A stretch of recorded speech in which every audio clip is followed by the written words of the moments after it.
Okay, guys, so welcome to the lesson. What we're going to learn today is a little bit about the Roman Empire. Okay, so we're going to start with a mini lesson. Okay, this is a day in the life of a Roman gladiator. So we'll watch this video, which will just take us through a day in the life of a Roman gladiator.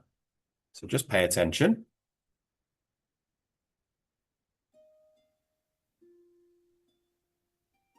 A day in the life of a typical Roman gladiator was intense, disciplined, and structured, blending rigorous training with moments of rest and reflection.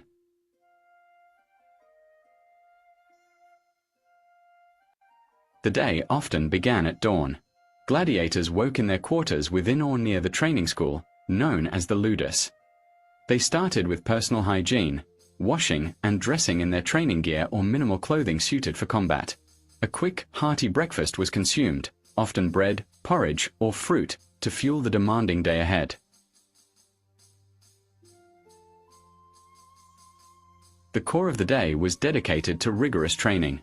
This included weapons practice, swordsmanship, spear throwing, and grappling, under the supervision of trainers or lanistae. They practiced techniques, sparred with each other, and worked on improving their skills and endurance. Physical conditioning, strength training and cardio was integral to prepare them for the brutal fights in the arena.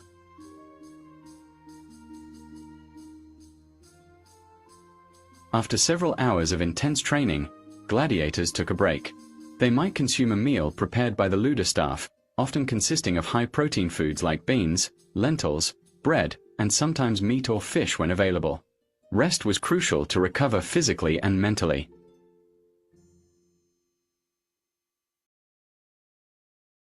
Some days included specialized training, learning to use specific weapons or tactics for upcoming matches. Gladiators also maintained their equipment, sharpening swords, repairing armor, or cleaning their gear.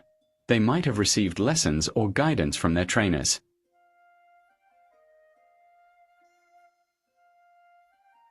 In their limited free time, gladiators could socialize with peers, share stories, or rest. They often reflected on their progress, mental preparation, and strategies for upcoming fights. Some may have had access to a healer or medic for injuries sustained during training.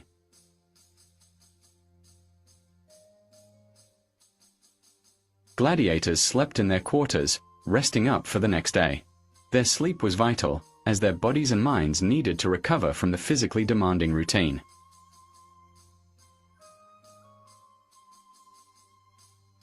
When a gladiator was scheduled to fight in an arena, their day would shift to focusing on mental preparation, reviewing tactics, and maintaining their combat readiness. The atmosphere on fight days was tense and charged with anticipation, with some gladiators praying or seeking mental focus before entering the arena.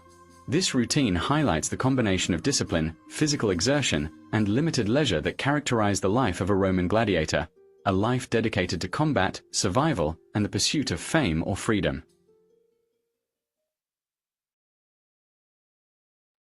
Okay, guys, so that was just a little mini game. We're going to learn some of the vocabulary words from the short video there. So let's start with guess what, because that's a good game to learn vocabulary. So just bear with me one moment and I'll get that ready.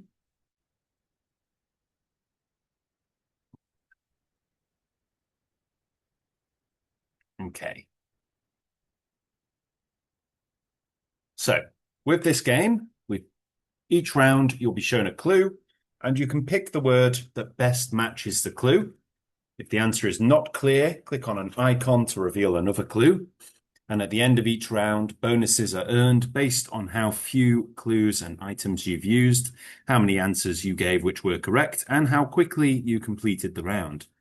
You'll earn money based on the score at the end of each round. And with money, you can get power-ups at the shop, and you can use these to help you when answering a question. So what we'll do is we'll buy a reveal, which reveals all clues, and an erase, which removes two of the options. So, guys, I want you to just write in the chat box or say out loud what you think the correct answer is. So we have a noun, and a similar word is groove, but that doesn't really help us very much. So let's have a clue. Let's have all of the clues. So we've got an image here of someone doing some press ups, some push ups. A related word is number, and the definition is standard or customary procedure or course of action. An example, his habits interfered with the daily of the business. Routine. What do you think it is? Routine. Routine is right. Well done. Routine. Great. Next, we have a noun, and a similar word is provision, which again isn't enormously helpful. So let's have a clue, shall we? A related word is precaution. And another clue gives us the definition, and the definition is the act or process of preparing. Preparation. Preparation. Yeah, very good. So when we say this word, we say it preparation rather than preparation.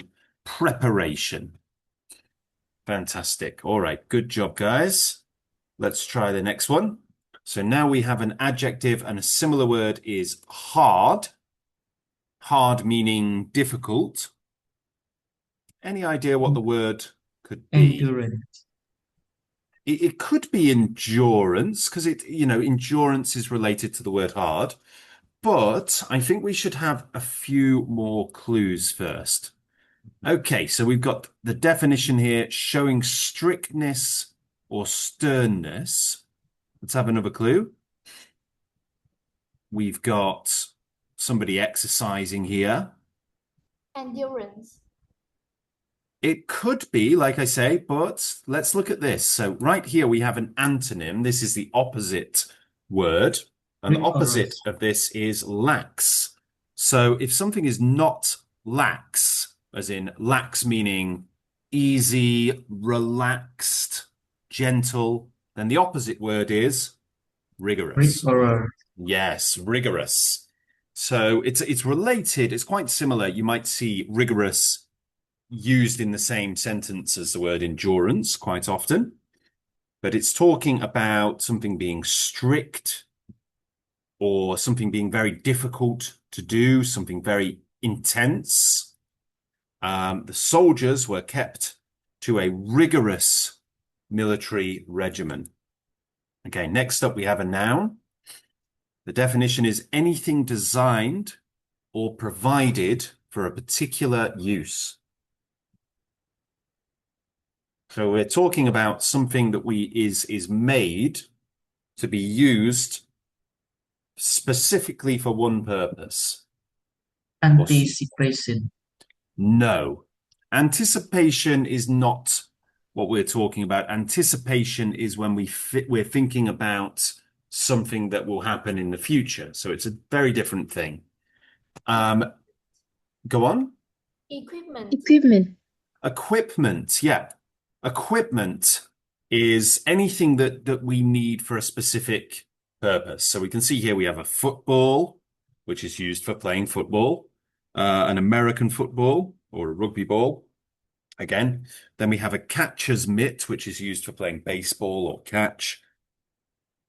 Other equipment might be, in this case, in the context of gladiators and the Roman Empire, you might have swords or spears, shields, armor, that sort of thing. Other words could be supplies or implements. And the example here is you need to have special equipment for mountain climbing. Good job, guys. Doing well. Okay, next we have an intransitive verb. She needed time to something before making such an important decision. So this is talking about thinking. Tactics. No, not tactics. Reflect. Reflect is the right one. So when we reflect on something, we have a good long think about whatever it is that we need to reflect on. So when we reflect, we kind of look back, we have a good old think. We might call it mulling something over in our brains or considering something. Now, the example here is she needed time to reflect before making such an important decision. So she needed time to think about all of the good things and all of the bad things and what could go wrong, what could go right, what opportunities there are, and what losses there might be. All right, next two. Let's get some reveals and some erases, maybe a guard as well. So next we have a noun, and a similar word is prediction. So prediction is when we try to guess what's going to happen in the future. Anticipation. That's right, yeah. Anticipation is quite similar because anticipation is thinking about the future. The act or process of anticipating, considering what might happen. Another related word might be calculation if you're trying to figure out what might happen based on the information you have. We call that calculation. All right. Next, we have a noun, and the example is the restaurant's something derives as much from its fabulous view as from its cuisine or its food. So, Fame. fame, well done. So it's talking about the fame of a restaurant, why it's so famous, why it's so well known, why it's so prestigious, and why it has such a big reputation. And they're saying that the fame comes from the fabulous view. So it's probably somewhere very nice looking, but also its cuisine, its food. So a similar word is prestige or distinction. Opposite word would be oblivion, meaning sort of a place where of nothingness. A synonym could be reputation, and the definition is the reputation by which one is known. Next, we'll have a transitive verb, and a similar word is warm up. So warm up. Now, none of these really work too well with that. So let's have some clues. A related word could be prime. If you're in your prime, you are in the best situation you can be in, usually physically. We talk about athletes being in their prime, in the best bodily, physical situation that they can be in. Let's have another clue. Definition: to make fit, healthy, or ready for use. So, sorry? Is hygiene. It's not hygiene. Hygiene is related to things being clean, which I can see. Obviously, you've looked at healthy and fit there, but this is more about, this is a verb which is talking about getting something into the right form so that it's as good as it can be. Condition. Condition, yeah. Now, condition isn't usually a verb. And teacher, I think condition is a noun. It can be, yeah, because you can talk about your condition. Equipment. So, no, it's condition. It's not equipment.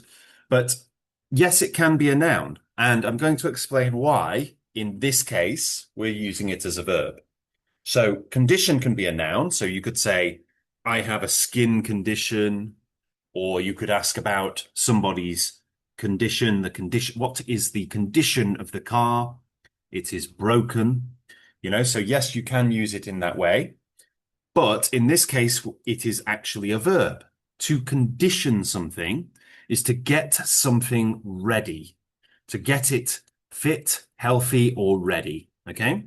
So quite often when you're preparing for a sporting event, you need to condition yourself to make sure that you're ready. So you might need to do strength conditioning or endurance conditioning. It's basically making sure that you are ready and in the right condition to deal with whatever challenges you face. So you can see here, we would use the continuous version of this verb. He's conditioning himself for the upcoming race. How do you condition yourself for a race? Well, you have to practice running. You have to practice endurance. You have to practice aerobics, cardio. Okay, next we have another noun, and a similar word is regulation. So a regulation is like a law. So let's have a few clues, shall we? So the example here is getting up before dawn to run several miles each morning requires what? Discipline. Yes, but we need to pronounce it this way. Discipline. So it's a soft I each time. Discipline. Okay, Discipline. that's right. Well done. Discipline. Very good. And discipline is control or determination brought about by training and self-control.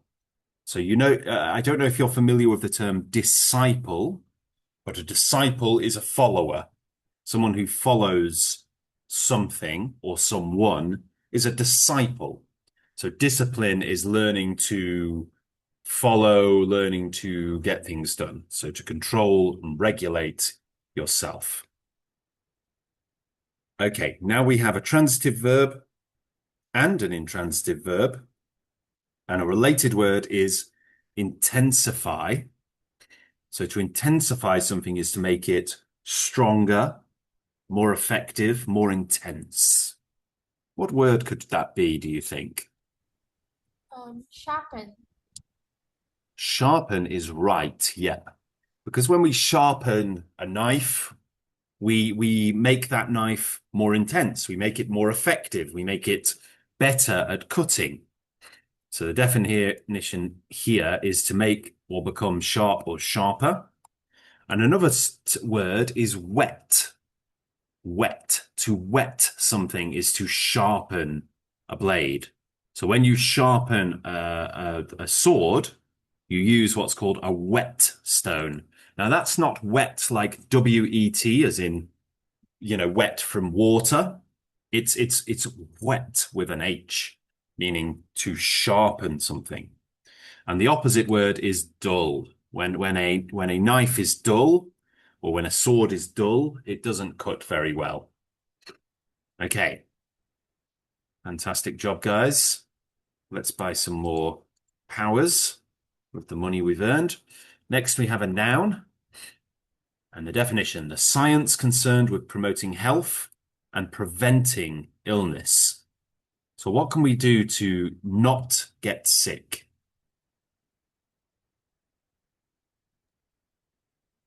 What do we need to do? We need to wash our hands.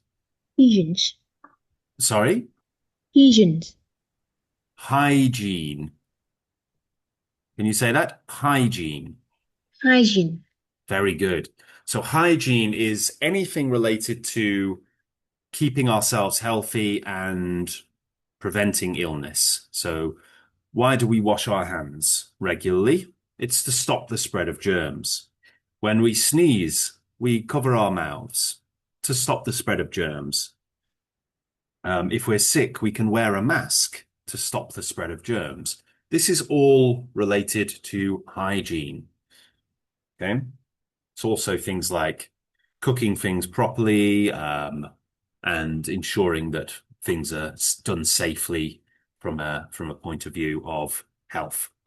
Next, we have a plural noun, and a synonym is campaign. So that's quite hard, isn't it? Campaign. What do we mean by a campaign? Tactics. Sorry? Tactics. Tactics. It could be tactics, because tactics is related to military campaigns. But let's have a look. Let's take away a couple of them. Ooh, so it's either discipline or tactics. And those are both sort of military words. So it could be that that it's one of these. Another related word, campaign. Okay, we have a definition now. The science of maneuvering military forces against an enemy. So, tactics is the right word. So, tactics are something they're methods of basically getting something done, usually in a military context. So, tactics are part of a strategy. They're plans you can make, short-term plans, short-term, almost like tricks to try to beat an enemy or outmaneuver an enemy. Tactics. Okay. Next, we have an adjective. And the definition is having an extreme degree of something, such as heat, or existing in an extreme degree or state. So when something is very extreme, how do we describe it? Endurance. Not endurance. Let's try having some clues. So the opposite word is slight. So if we talk about something being slight, it's not very strong, not very big, not very extreme. A similar word is wild. A laser gives out an light. So a very, very powerful light. What is this word? Intense. It's intense. Well done. Intense meaning very strong, very extreme, very powerful. Okay, so intense heat is very, very hot. Intense light is very, very bright light, like a laser. Next, we have a noun, and a related word is mash. So mash is, well, it's a word that means to sort of push something down until it's sort of all mixed together. But you could, quite often you might hear people say mash, referring to mashed potatoes. So this is sort of related to that because this is a similar type of food where it's kind of all mixed together. Porridge. It's porridge, yeah, very good. So this is boiled cereal grains or meal, such as oatmeal, usually eaten with milk or maybe water, maybe some honey, maybe some chopped up fruit. Other times porridge can be made with grains of rice or other things. But yeah, it's a very carbohydrate heavy meal. Next, we have a noun, and a similar word is stamina. So stamina is for how long you can keep going, how long you can keep running, how long you can keep fighting, how long you can keep lifting weights. Endurance. Endurance is the word, yeah. So endurance and stamina are very similar words. Here's an example. Their mother's endurance of the hardships in her life was something her adult children could only wonder at. So they're saying that the mother was able to endure some of the hardest things in life. And the definition is the act, condition, or capacity of functioning under prolonged stress. Very good. All right, doing really, really well there. Now let's try a slightly different game where we're going to fill in some examples here. Okay. So first of all, we have anticipation. So you can just say or write down the answer, 1, 2, 3, or 4. You don't have to say the full thing, full definition. Anticipation, what is it? 4. It's number 4, yeah. Thinking about the future. Okay.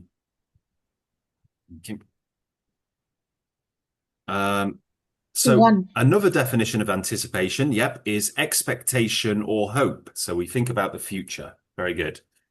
How about another anticipation definition?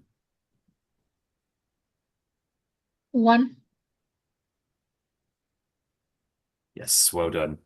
Next, we have condition. So condition is, and we're talking about the verb this time, not the noun, a condition, but to condition. Is two. Yep.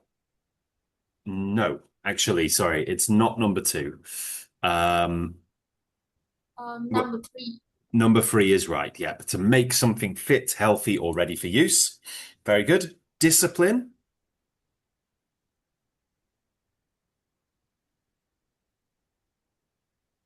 What is discipline? Two. No, it's not related to cleanliness necessarily. It's number one. It's more like training of the body or mind to bring about desired results. So, getting up at 6 a.m. every day takes discipline. Exercising every day takes discipline. Learning English every day takes discipline. Another definition of discipline.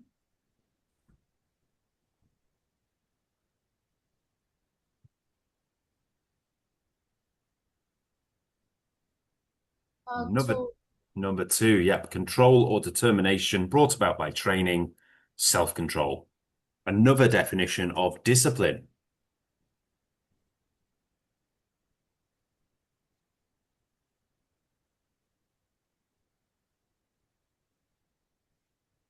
Number two.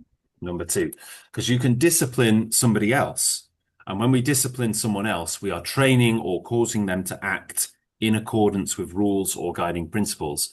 So you can discipline a dog, for instance, to do something a certain way, to maybe not to go to the bathroom in the house, for example.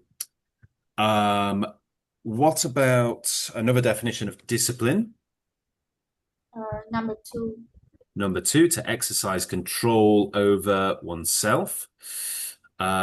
Endurance. Four. Number four, the act, condition, or capacity of functioning under prolonged stress. Equipment. Four. Anything designed or provided for a particular use. Well done. Fame.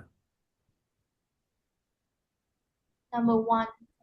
Widespread recognition, public esteem, or renown. Very good. Fame again.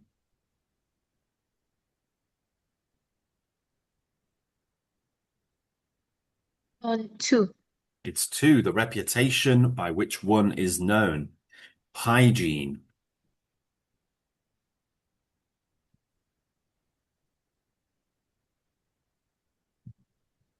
Number two.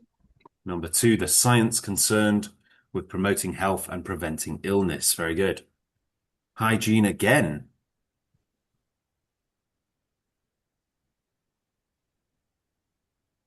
Number one. Four.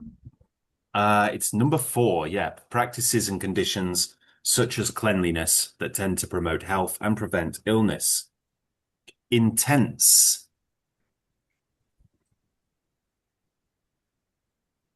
One. Number one, having an extreme degree of something such as heat. Intense again. One. Number one again, strong. Intense again. Two. Strong or profound in effect. Very good. Porridge. Two. Number two, boiled cereal, grains, or meal. Preparation. Two. Number Number one. two, it's actually number two, the act or process of preparing. Preparation again.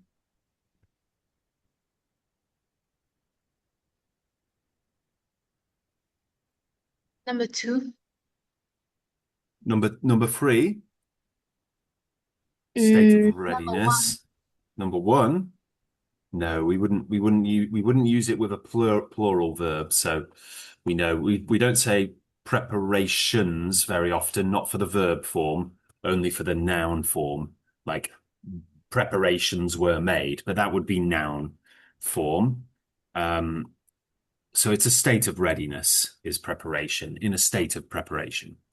Reflect.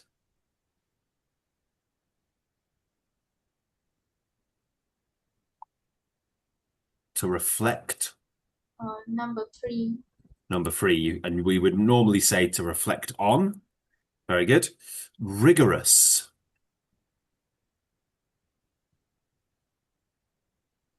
Number 3. Number 3, showing strictness or sternness. Rigorous again.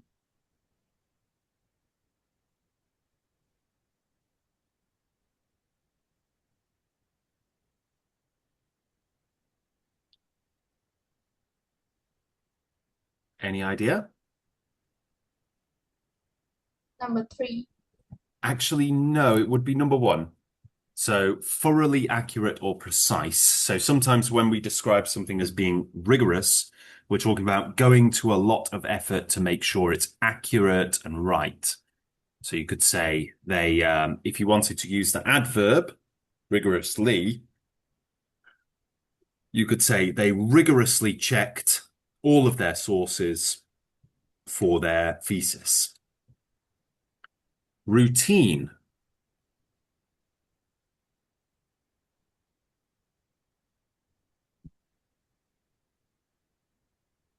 Routine. What is a number 4? Yep. Standard or customary procedure.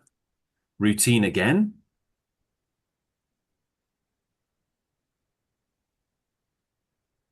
Number 3. Number 3, it can be sometimes if something is routine, we can do it without really thinking about it. And again, routine one more time. Number 4. That could be a routine, training of the body or mind, but that's actually related to discipline. This one would be in accordance with customary or standard procedure. So this is a routine check. Another definition of routine.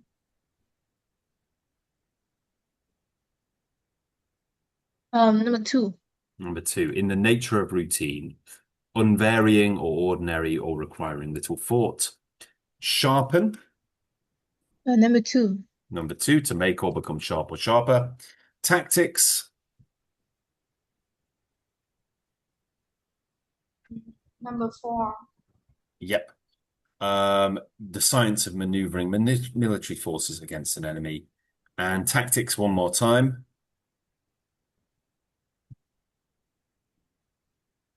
Number 4. Number 4, skillful maneuvers for any kind of advantage. Fantastic work, you guys. Really good there. Okay. Going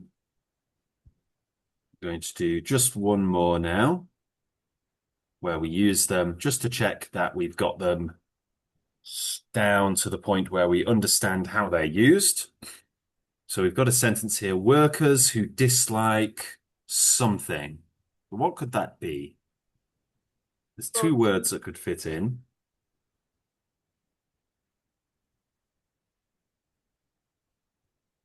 Routine. It could be routine. It could also be discipline. The soldiers were kept to a military regimen. There's 2 words that could fit there. No, there's 1 word, sorry.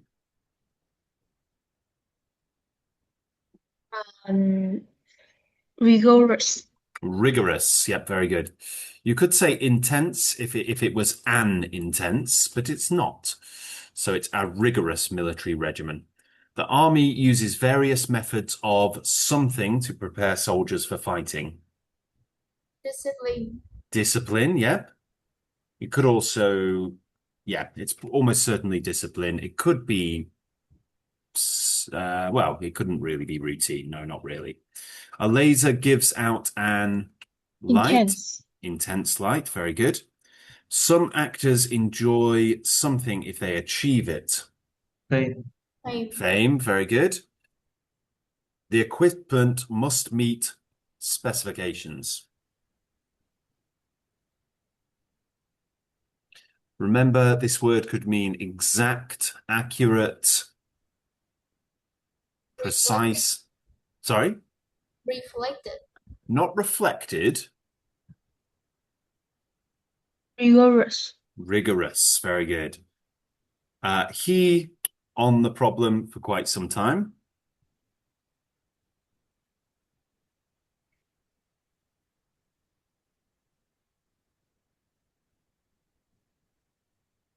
Now, this means to think about the problem.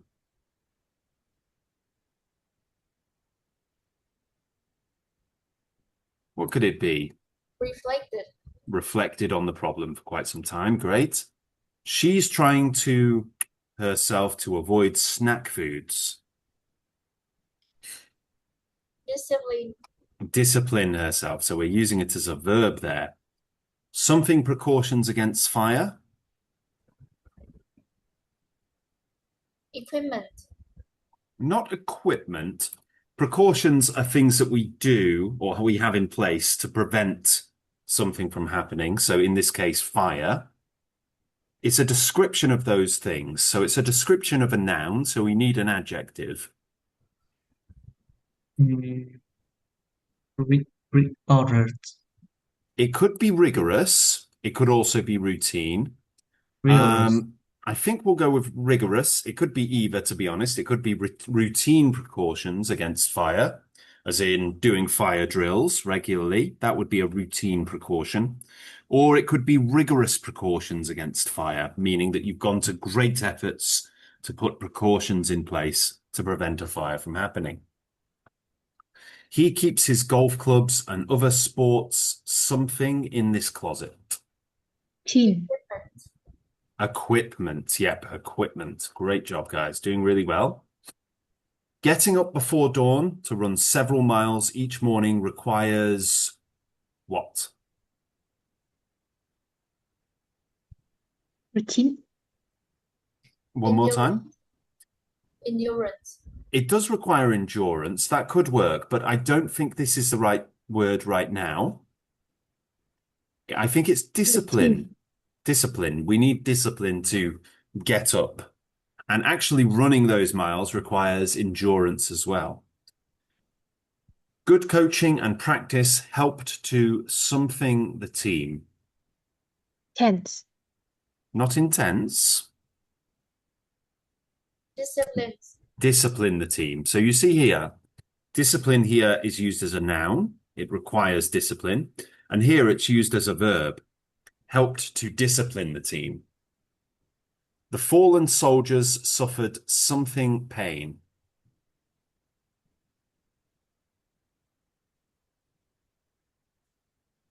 Intense. Intense pain. Very good. I'm something my boots, so there'll be more water resistance. Resistant. Conditioning. Conditioning my boots. Very good. So that means you put something on your boots, like some kind of wax or oil, so they'll be more water resistant. His habits interfered with the daily something of the business. Tin. The daily routine of the business. Very good. Difficult times test our something, but we will make it through this.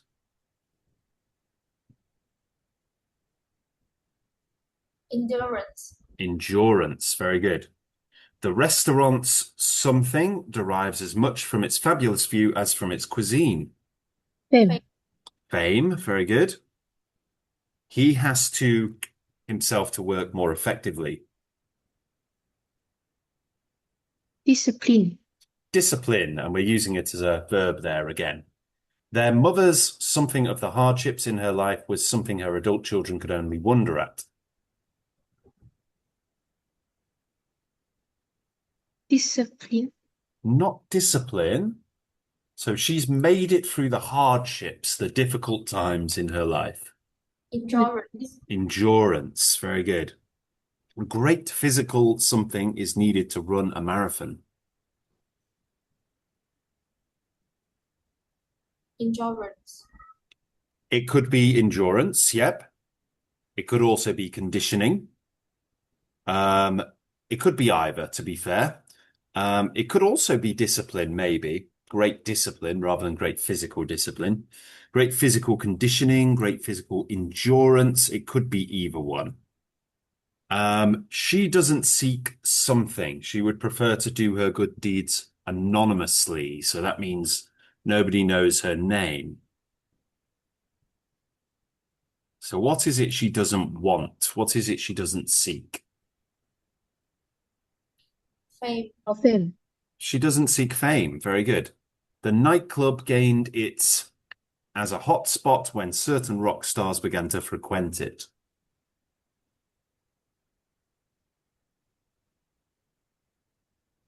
Intense. No, you can use the same words more than once, so big clue there. Tactics. No. There's seven words and 8 options, so one of these words is going to be used 2 times. Fame. Fame, yep, well done. You need to have special something for mountain climbing. Equipment. Equipment, yep. He's himself for the upcoming race. Reflect. Not reflect.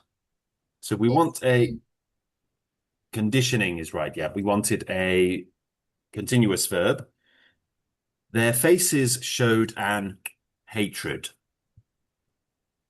Intense. Intense hatred. Yep, very good. He wrote well, but he lacked the to write professionally.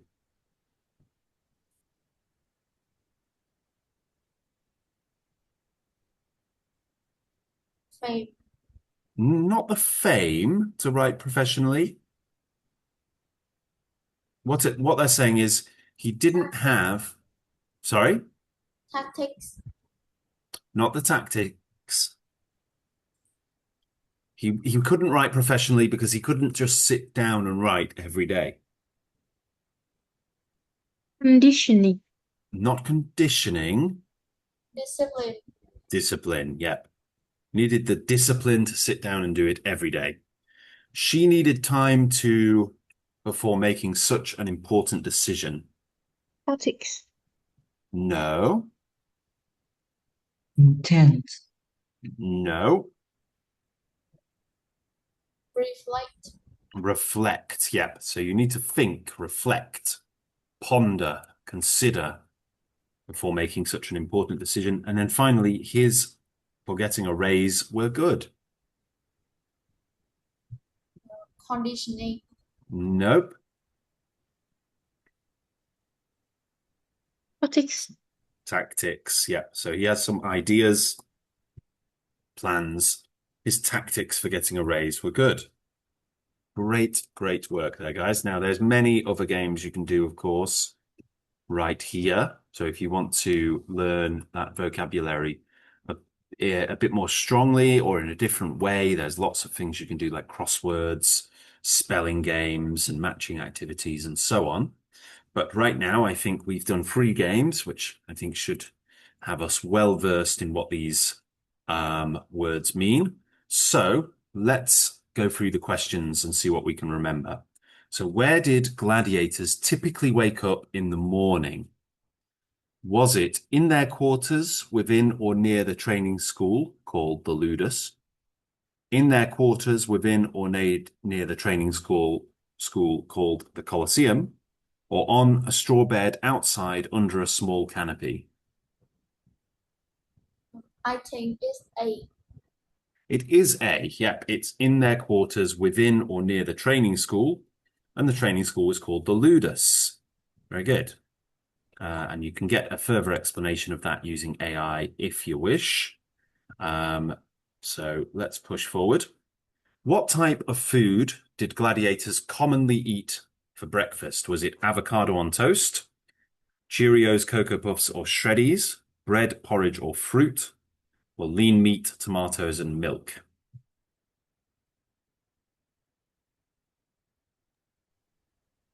Bread, produce, or fruit. That's right, bread, porridge, or fruit, because we need things like porridge, which has complex carbohydrates, which improve our endurance. So again, you can explain that further if you want more of an explanation using the AI. What activities constituted the core of a gladiator's day, the main part of a gladiator's day? Was it basic hygiene, such as brushing teeth, showering, and flossing, going for a walk, drinking coffee, and eating a light meal, or rigorous training, including weapons practice, swordsmanship, spear throwing, and grappling? Rigorous training, including Yes, it's rigorous training, including all of the aforementioned things. Who supervised the gladiators during their training sessions? Was it the Lannister, the Emperor, or nobody at all? nobody. It was somebody.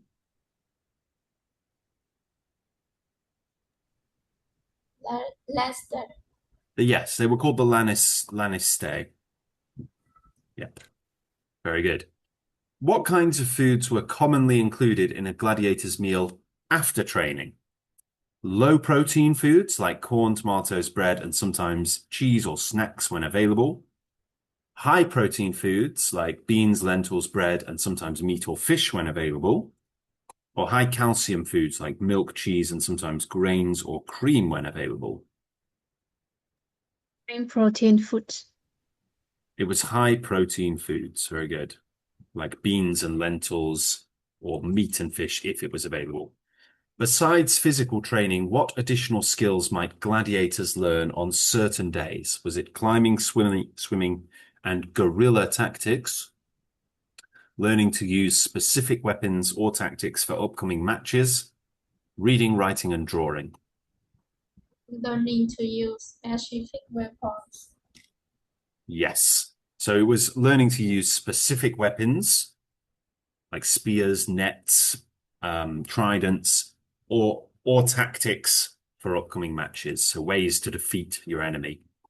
How did gladiators maintain their equipment? So did they dull their swords, break their armor, and dirty their gear, sharpen their minds, repair their clothes, and clean their gear, or sharpen swords, repaired armor, and cleaned their gear? They sharpen sword, repair more, and clean the gear. Exactly. Very good. What activities did gladiators engage in during their limited free time? Was it socializing, sharing stories, resting, and reflecting on their progress and strategies? Playing video games, sharing food, reading, and reflecting on their progress and strategies? Was it socializing, sharing stories, resting, and doing their homework? Socializing, sharing story, resting, and reflecting on their progress and strategies. That's right, yeah. So you can tell quite quickly, playing video games, they didn't have video games in ancient Rome. Homework, as far as I know, gladiators didn't have to do a homework because they weren't studying so much. They were studying the martial arts as opposed to academic arts. Who could gladiators sometimes access for injuries sustained during training? Was it a doctor or apothecary, a healer or a medic, a priest or a witch doctor? Scholar or medic. A witch doctor. A witch. Oh, we've got so two choices: a healer or a medic, a doctor or apothecary, or a priest or a witch doctor. Let's have a look at healer or medic. Healer or medic is the right one. How did the routine change on days when a gladiator was scheduled to fight? Is it the focus shifted to physical preparation, reviewing plans, and repairing equipment? The focus shifted to resting, preparing for combat, and cleaning equipment? Or the focus shifted to mental preparation, reviewing tactics, and maintaining combat readiness? The focus shifted to mental preparation. That's right, yep. It was about mental preparation, preparing yourself in the mind. So great job, guys. Well done. Okay, so what we're going to do now is we're going to practice conversational skills by using this little AI function here, which is basically a Roman gladiator. So we can talk to a Roman gladiator, okay? So what we're going to do, guys, is we're going to come up with each of us 3 questions to ask the Roman gladiator, and then we'll see what responses we get, okay? So, I'll give you a few minutes to write down some questions, okay? Okay, so we've had some time to write down some questions for our gladiator. So we've got 9 questions. Let's start with question 1, which is, how do you mentally prepare for a fight in the Colosseum? So let's see what our gladiator says. Okay, so, wow, quite a long answer. The roar of the crowd, the scent of sweat, sand and sweat, the thrill of battle. I am a Roman gladiator, a warrior of the arena. As I stand before the gates of the Colosseum, I focus my mind and steel myself for the fight ahead. My name is Marcus, and I am a Murmillo, a gladiator of the mighty sword and shield. I have trained tirelessly, honing my skills with gladius and scutum, perfecting my technique in the ludus, the gladiatorial school. But mental preparation is just as crucial as physical prowess. I begin by clearing my mind, letting go of distractions and doubts. I visualize my fight, imagining my opponent's strengths and weaknesses. I see myself victorious, my sword slicing through the air, my shield deflecting every blow. I feel the rush of adrenaline, the surge of confidence that comes with knowing I am a skilled fighter. I offer a silent prayer to Mars, the god of war, asking for his favor and protection. I invoke the spirits of my ancestors, seeking their guidance and strength. I am not just fighting for myself, but for my familia, my fellow gladiators, and the glory of Rome. As I walk into the arena, the roar of the crowd becomes a deafening din. I focus on the sound of my own breathing, the pounding of my heart. I am a warrior, an instrument of war, and I will not be swayed by the whims of the crowd. I glance at my opponent, sizing him up, searching for any weakness. I am a student of the game, always adapting, always improvising. I will use every trick, every tactic to emerge victorious. And yet I am also aware of my own mortality. I may not leave the arena alive, but if that is my fate, I will die with honor. My sword in hand, my shield on my arm. For a gladiator, there is no greater glory than to die in the service of Rome, in the pursuit of victory. I take a deep breath, feeling the weight of my armor, the grip of my sword. I am ready. I am a Roman gladiator, and I will not be defeated. So there we go. We've got an answer there. So let's try question number 2. How strict is the discipline of the Lannister who train you? So, all right. The discipline of the Lannister. It is a harsh and unyielding regime, one that forges a warrior from the very depths of his being. Our Lannister, the master of the Ludus, is a man named Gaius. He is a seasoned gladiator, a veteran of countless battles, and his experience is etched on his face like the scars on my own body. Gaius is a hard man, unforgiving and demanding. He pushes us to our limits, testing our endurance, our strength, and our will to survive. The training regimen is brutal. We rise before the sun for a series of rigorous exercises. Running, jumping, and strength training. We practice with wooden swords. Our movements choreographed to perfection, our strikes precise and deadly.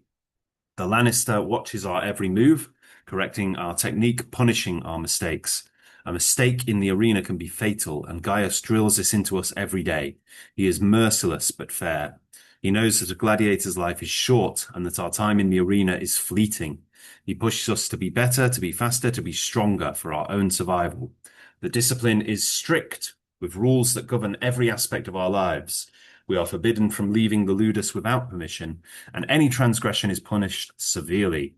A gladiator who disobeys the rules may be subjected to flogging or worse, forced to fight with a disadvantage, such as a shorter sword or a heavier shield. But it is not all punishment and pain. The Lannister also teaches us the value of discipline, of control, of strategy. He shows us how to read our opponents, how to anticipate their moves, and how to exploit their weaknesses. He instills in us a sense of pride and loyalty to ourselves, to our fellow gladiators, and to the ludus. In the end, it is this discipline that will keep me alive in the arena. It is the knowledge that I have been trained by the best, that I have been tested and proven, that gives me the confidence to face any opponent, no matter how formidable. Okay, very good. So let's ask another question. What would happen if you don't do what the Lannister tell you to do? So let's see. The wrath of the Lannister. It is a fate worse than death itself. If you do not do what the Lannister tell you to do, you will suffer the consequences. And I speak from experience. I once disobeyed Gaius, our Lannister, by refusing to practice a new technique he was trying to teach me. I thought I knew better, that I was superior. Gaius was furious. He summoned the Scorparius, the whipmaster, and had me flogged in front of the entire ludus. The pain was excruciating, the humiliation even worse. I was forced to endure the lashes, my back ripped open, my dignity shattered. But that was not the end of it. Gaius also docked my pay, reducing my already meager earnings. And to make matters worse, he paired me with a more experienced gladiator for a training session, a man who was determined to teach me a lesson. The Lannister have absolute authority over us gladiators. They can do as they please, and we must obey without question. If you disobey, you risk not only punishment, but also damage to your reputation and your chances of survival in the arena.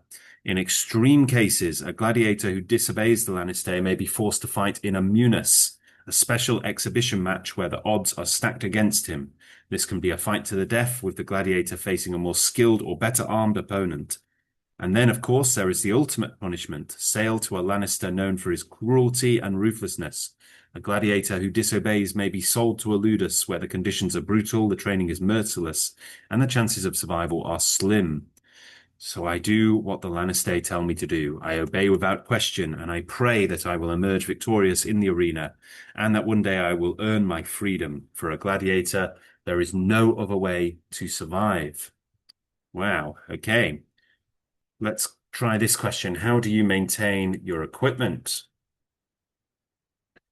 So, try that one. How do you maintain your equipment? Let's see if that one loads. Hold on. Oh, nope, it's making us log in. Okay. So we'll come back to that later once I've logged into that. So you can play around with that if you like, and talk to the gladiator, of course, and ask some questions. Meanwhile, what we're going to do is push on to the next section.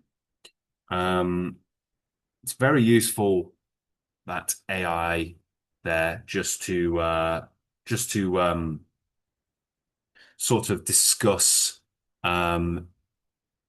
different things that you might be interested in when you're working through the course. It's very good for practicing conversation, especially written conversation, and it can be very useful as well when you just want to find out a bit more information about something that you're studying. You can go through a little AI chat box like that, and it can be very good for role playing out certain scenarios, or just finding out a bit more information from somebody who, of course, it's simulated, but from somebody who is a simulated version of what is really there, which I think is very enjoyable and very fun. So we're going to watch another video now. This is the complete history of the Roman Empire. Okay, so it's 12 minutes long. We have a transcript and a vocabulary bank to go through, and we'll go through those shortly. We'll watch the video now from the beginning. Welcome to our journey through. Just make sure that the quality is good. Turn the quality up a little bit.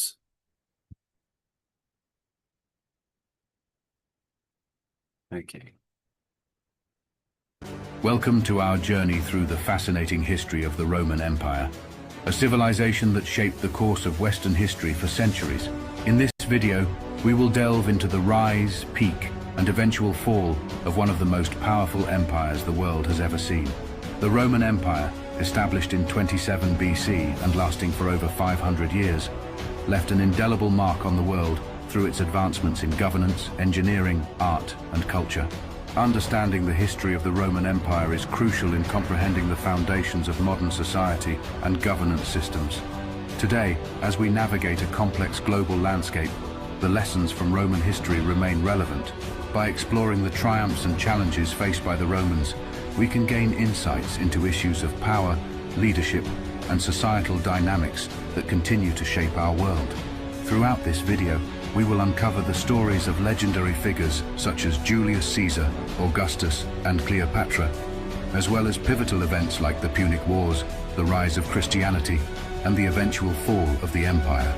Join us as we unravel the mysteries and marvels of the Roman Empire, a civilization that continues to captivate and inspire us to this day. Founding of Rome, unraveling the legendary origins and establishment of the Roman kingdom.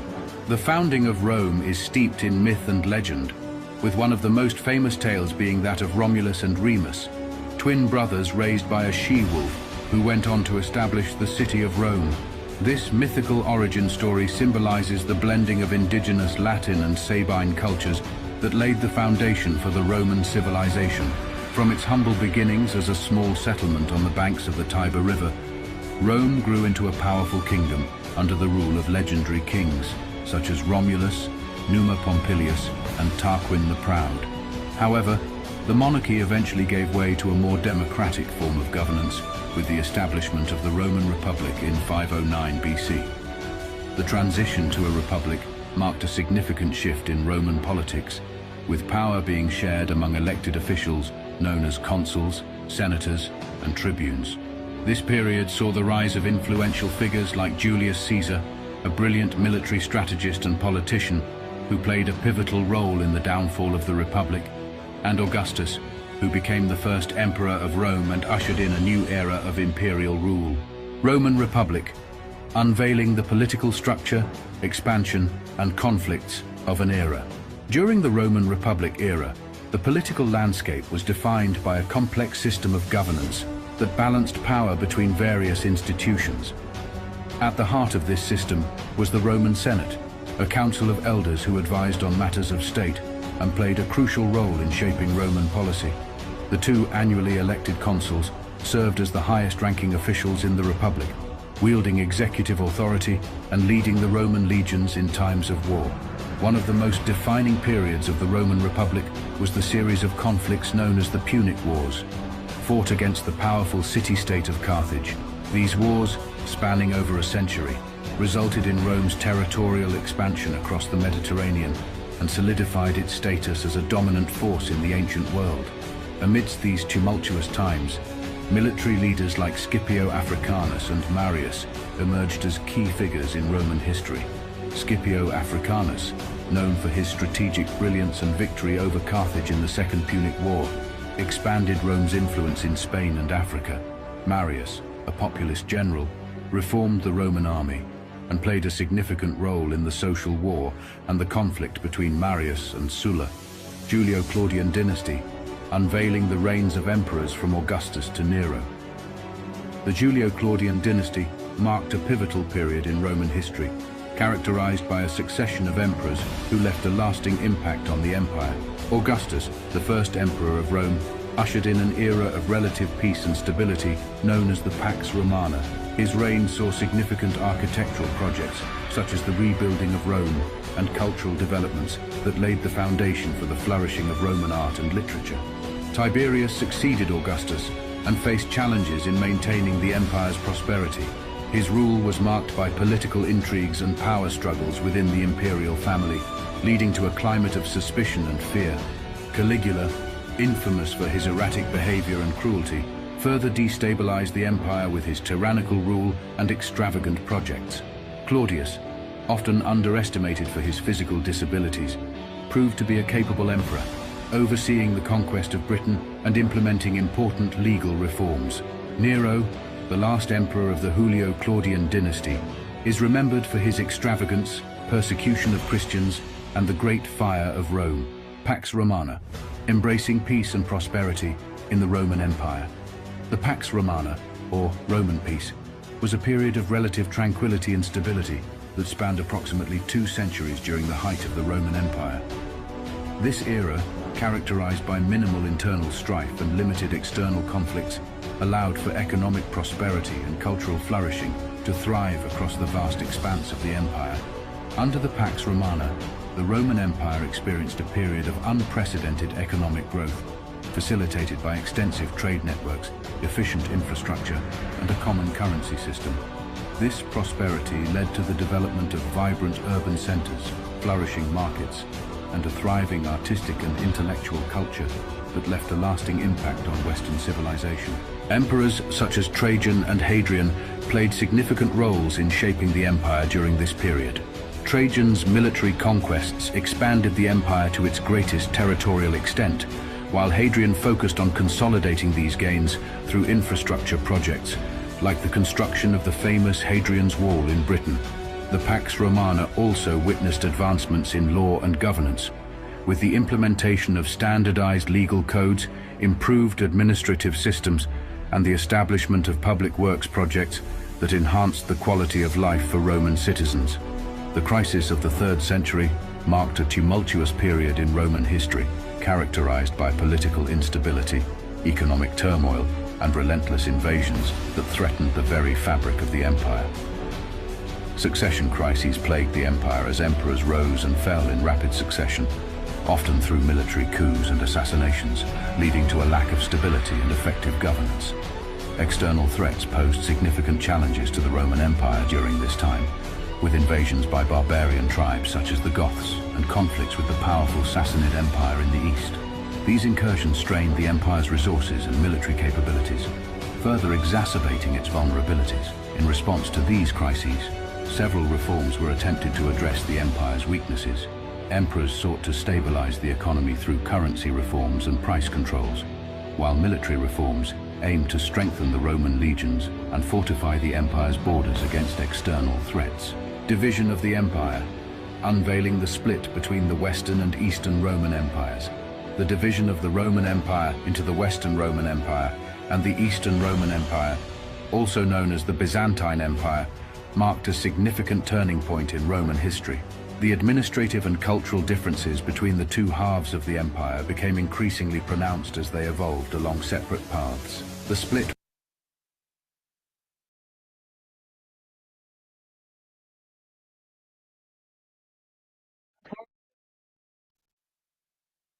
was driven by a combination of political, economic, and military factors.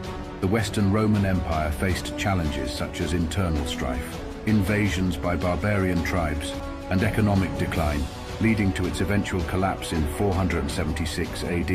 In contrast, the Eastern Roman Empire, with its capital in Constantinople, thrived as a center of trade, culture, and learning, enduring for nearly 1,000 years beyond the fall of the West.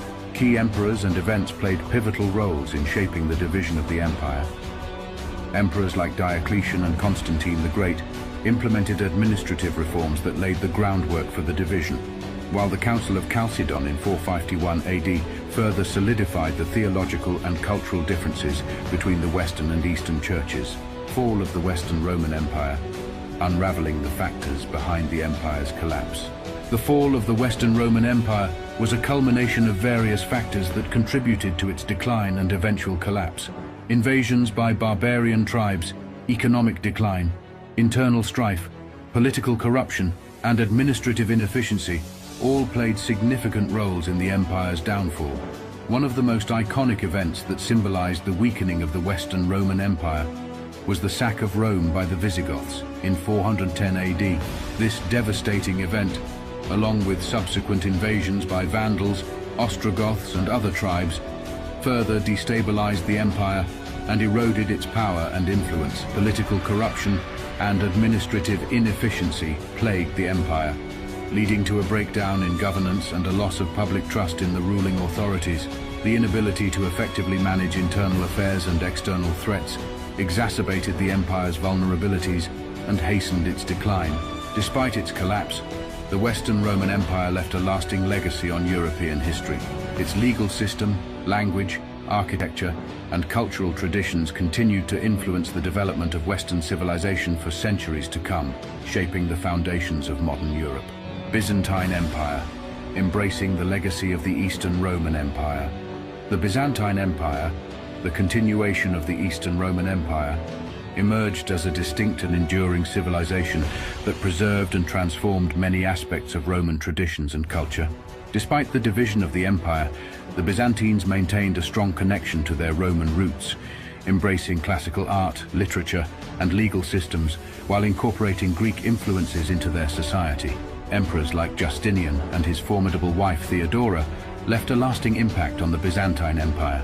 Justinian's reign was marked by ambitious military campaigns, legal reforms, and the construction of the magnificent Hagia Sophia in Constantinople. Theodora, known for her intelligence and political acumen, played a significant role in shaping imperial policy and advocating for the rights of women and marginalized groups. The Byzantine Empire also made significant contributions to religious and artistic developments. The spread of Orthodox Christianity as the state religion influenced all aspects of Byzantine life, from politics to art and architecture. Iconography, mosaics, and religious texts flourished, creating a rich artistic tradition that continues to inspire artists to this day. Conclusion. Reflecting on the rich tapestry of the Roman Empire's history. As we conclude our exploration of the entire history of the Roman Empire, we have journeyed through a rich tapestry of events and eras that shaped one of the greatest civilizations in human history. From the legendary founding of Rome to the heights of the Roman Republic, the challenges of the Julio-Claudian dynasty, the stability of the Pax Romana, and the eventual decline and division of the empire, each period has left an indelible mark on the world. The Roman Empire's legacy endures in numerous aspects of modern society, from governance and law to architecture, language, and culture. Its influence can be seen in the foundations of Western civilization, shaping political systems, artistic traditions, and philosophical thought for centuries to come.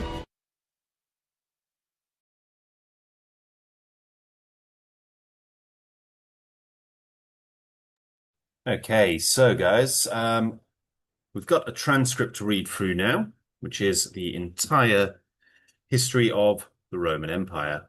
So we can see this transcript right here with various words pulled up, which will be defined on the next section, which is the vocabulary bank. So here we have the transcript, and we'll have a look through that a little bit later. What I'd like to do first, though, is have a look at the vocabulary bank so we can see various words to learn, which can help us to understand the text a little bit better. Okay. So just bear with me one moment while I get these words ready.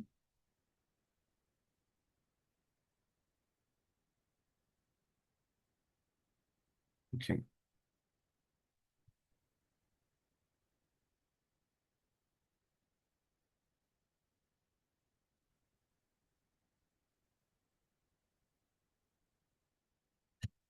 Right, so I put the words in the chat box for you there.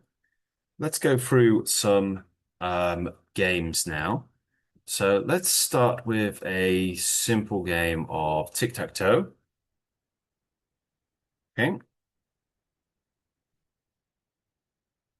So let's start by choosing a square. So just to make this a bit simpler, let's have squares A, B, and C.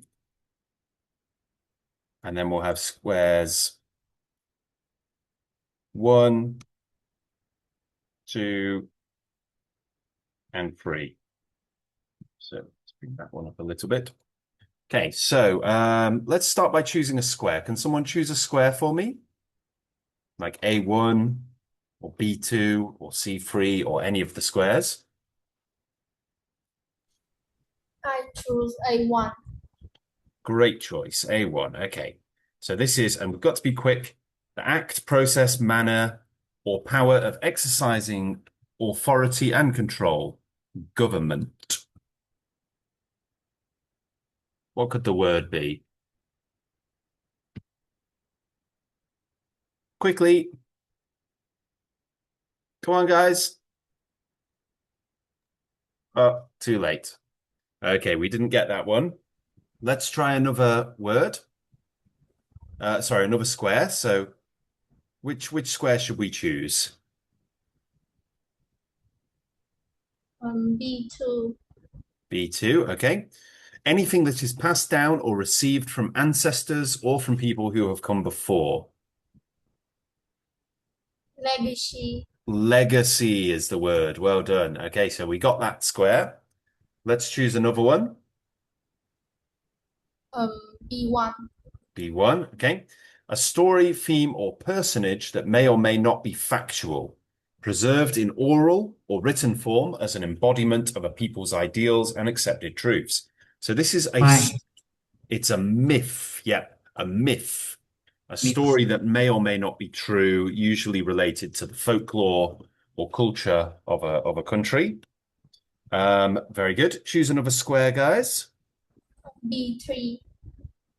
B3. Okay. To strengthen or secure, make solid or stable. Legacy. Consolidate. Consolidate. Very good. And you can see the word solid in there, which means to bring everything together and make it safe and secure and bring it all together. Great job. Okay. Let's try another game. Choose a square. B1. B1. Okay. Having meaning, meaningful. Significant. Significant. Well done. Choose another one. B2. B2. An enduring result of a past event. Legacy. A Legacy. legacy. Very good. All right. Choose another square. B3. B3. A succession lasting several generations of rulers from the same family or group. Dynasty. Dynasty or dynasty. Yep, very good. That's almost like a family lineage of rulers. Very good. Let's try another one. Choose a square. C1. A1 or C1? Did you say C1? Yes. C1. The improvement of wrong or bad conditions, especially by political means. So making things better politically. Form. Pivotal. It's not pivotal, it's reform. Reform. When we reform things, we make things better. Choose a square. C2. C2. To be a symbol of. Symbolize.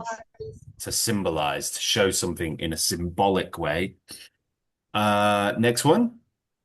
C3. C3. Grow weaker or diminish gradually. Fine. Decline. Very good.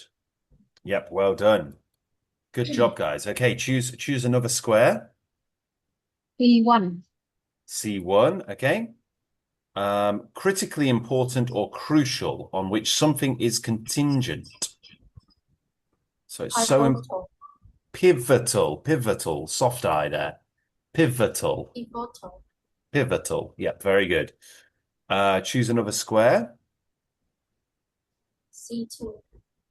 C2, okay. Making or leaving a permanent mark. Indelible. Indelible is right. Well done. So something that leaves a permanent mark. Very good. Choose another square. C3. C3. Okay, good. To combine into a whole or mass. To unify. Legacy. It's not legacy.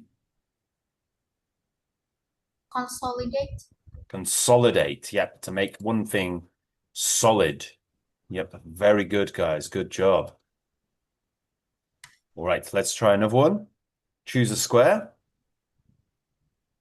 A1. A1. Good. Not prideful or pretentious. Modest. Humble. Humble. Very good. Choose another square. A2. A2. Okay. Incapable of being removed or obliterated. Permanent. Something that won't go away. Indelible. Indelible. Very good. Indelible. Choose another square. A3. A3. The state of being vulnerable, a weakness. Vulnerability. Vulnerability. Very good. All right, good job, guys. All right, choose a square. B1. A1. Anything contributed or created by someone who is no longer living or active and which continues to be of influence or impact. Might. Not a myth, no. Legacy. Legacy. Yeah, what is left after you die. Right, very good. Choose another square. A2. A2. Movement downwards. Decline. Decline. Very good. Choose another square. A3. A3. Very good. An act of entering into the territory of others with the intention of overtaking. An act or Invasion. an invasion. Well done. Spectacular, guys. We're really good. Okay, choose another square.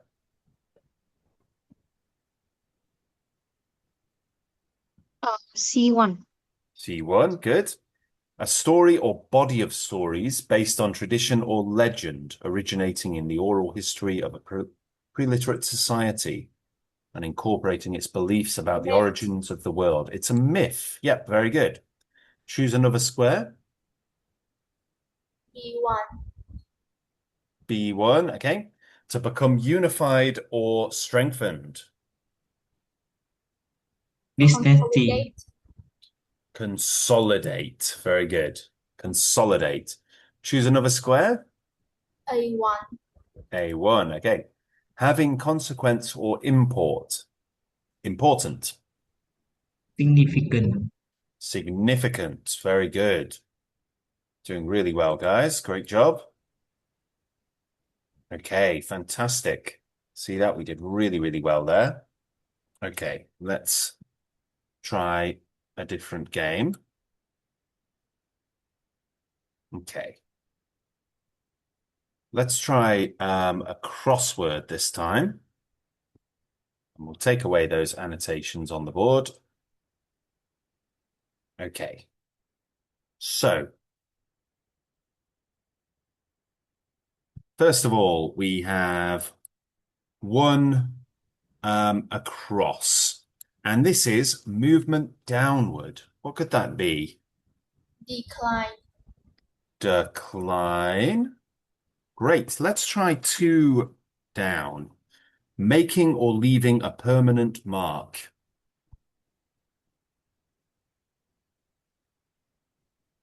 Indelible. Oh, gotta go down the right way. Indelible. Well done. Let's try free across. Not prideful or pretentious, modest. Humble. Humble. Well done. Humble. Great. Let's try four across. To be a symbol of. To represent Symbolize. something. Yep, is to symbolize. Great. Let's try five down.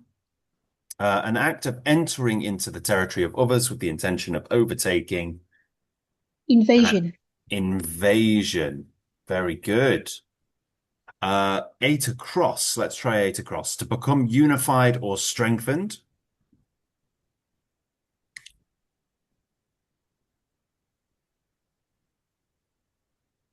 To become... Indelible. No. Indelible is more like being permanent. This is more about bringing everything together into one solid group. Consolidate. That's great. Consolidate. Fantastic.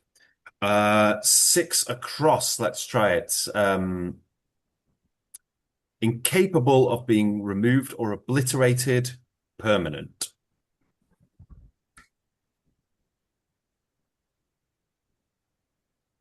Legacy. Not legacy.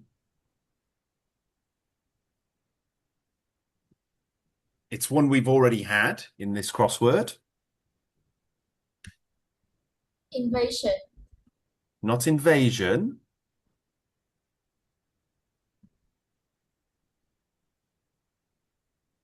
Let's try 7 down to see if we can help us find it. A succession lasting several generations of rulers from the same family or group.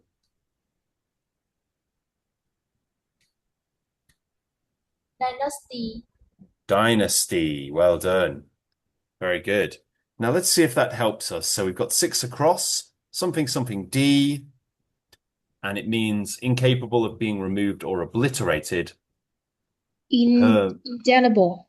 Indelible. Well done. Indelible. Great job. Let's try 13 across now. So this is the state of being vulnerable. Vulnerability. Vulnerability is right. In state of being weak or having a weakness. Let's try 14 down. So 14 down. An enduring result of a past event. Legacy. Legacy. Fantastic. Great job. Let's try 16 across. The act, process, manner, or power of exercising authority and control. Governance. Governance is right. Well done. Let's try 18 across. To strengthen or secure, to make solid or stable.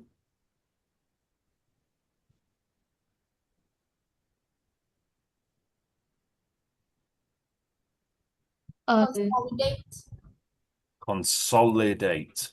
Very good. 17 down. The improvement of wrong or bad conditions, especially by political means. Decline. Not decline. Decline means to go down. Legacy. Not legacy, no. Think about the definition rather than the letters. So, reform. Yep, very good. All right, let's try 20 across. Myth. It's myth. Well done. Yep. So stories based on tradition or legend. 11 down. Critically important or crucial. Invasion. Not invasion. So think about the definition rather than where the letters are. But something that is so important that if this doesn't happen, then all the rest of it won't happen either. Pivotal. Pivotal. Very good. Pivotal. Like this. Great. 10 down. Anything that is passed down or received from ancestors or from people who have come before.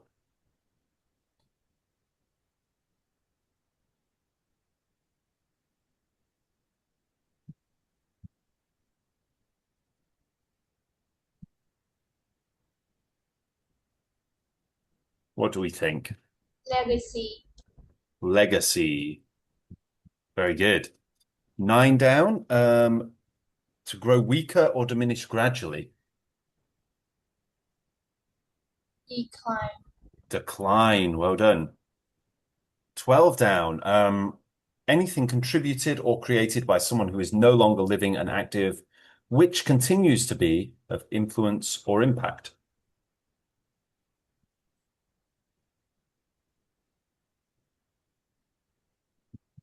We're talking about something that ancestors leave behind, something abstract.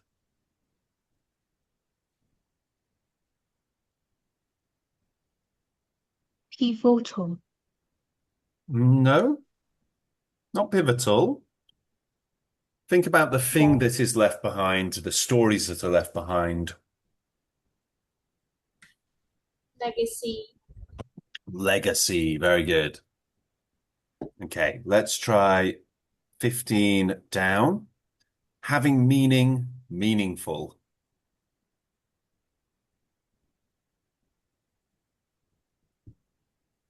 Significant. Significant, very good. Let's try this one now. 15 across, having consequence or import, something that's important. Significant. Significant again. Very good. 21 across, combine into a whole or mass, unify. Consolidate. Consolidate. Very good. And then 19 down, a story, theme, or personage that may or may not be factual, preserved in oral or written form as an embodiment of a people's ideals and accepted truths. Myth. It's a myth. Very good. Great job, guys. Well done. So there we go. We've got all of our words there, and we've learned them very, very well. Let's move back. Okay. All right. Let's try let's try the matching fill in the blank. Let's try. So fill in the blank. We're going to try to use these in the correct place. Okay. So the German something of Poland took place in 1939.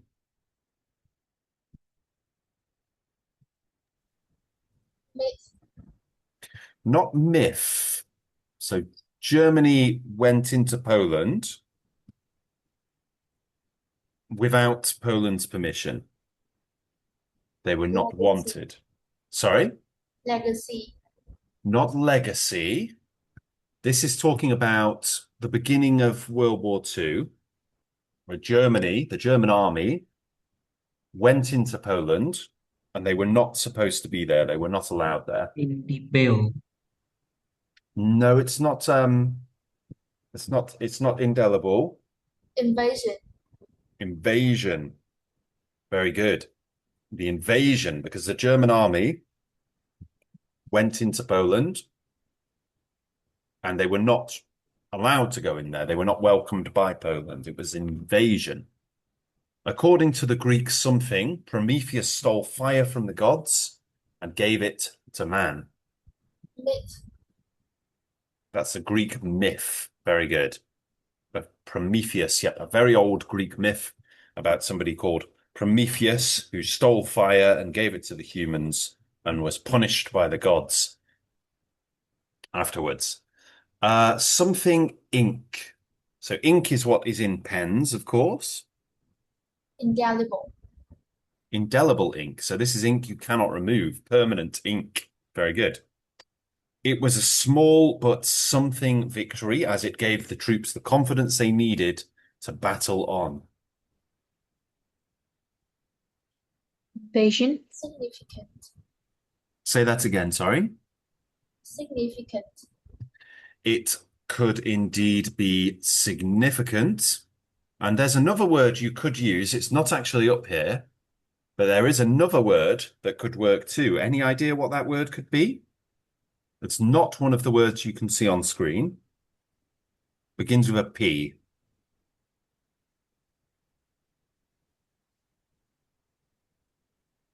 You could also use the word pivotal, a pivotal victory, because pivotal means that a pivotal victory in a war is the difference between winning the war and losing the war. So an individual battle could be pivotal. So, for example, the Battle of Stalingrad, which was a battle between Germany and the USSR in World War II, the Soviet Union, was a pivotal battle because when the USSR won, it meant that Germany were going to lose the war, and they did lose the war after that. Next, her position as leader. Consolidated. Very good. Consolidated her position as leader. So she put all her power together. She got together everybody who supported her and set herself up as the leader. Next, the large number of orphans is a something of the war. Invasion. Not an invasion. So first of all, we would say an invasion because it's a vowel sound. But this is not related to, this is not an invasion. So orphans are children that don't have a mum and a dad, a mum or a dad. Vulnerability. Is a what? Vulnerability. No, it's not a vulnerability of the war. We're talking about something that is a reminder of the war having happened. Decline. No, it's not decline. It's something that's very sad because basically what it's saying is the war killed lots of people, and that led to lots of children not having parents because their parents had died. And then after the war ended, what we have is lots of orphans. Indelible. No, it's not indelible.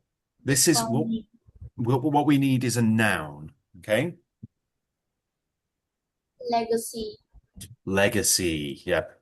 It's a legacy of the war. It's what's left over after the war is lots of children without parents. So it's a very sad sentence, isn't it? It was a beautiful house, but I worried about its two hurricanes. Consolidating. Consolidating. No. So hurricanes are natural disasters, huge amounts of wind blowing a house down. So even though the house is very beautiful, it's very weak because a hurricane could knock it down. Decline. So what are we talking? Not decline. When we're talking Declining. about the weakness of something. Declining. No, not declining. We're talking about weakness. Vulnerability. That's the one. Vulnerability to hurricanes. Oh, clicked on the wrong one. The vulnerability to hurricanes. Very good. The union leaders are something, several small unions. Significant. No. So what they're doing is they're taking many, many small unions and putting them together into one big union. Declining. No. What do we do when we take lots of things that are far apart, put them together into one solid group? Consolidating. That's the one, consolidating. We use the continuous verb there. My father's health is something, and he can no longer live alone. Decline. Declining. Very good. This chart shows the something in profits over the last 6 months.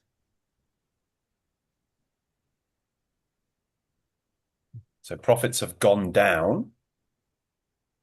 Decline. Decline in profits over the last 6 months. Very good. Next up, the two businesses have done well since they joined together.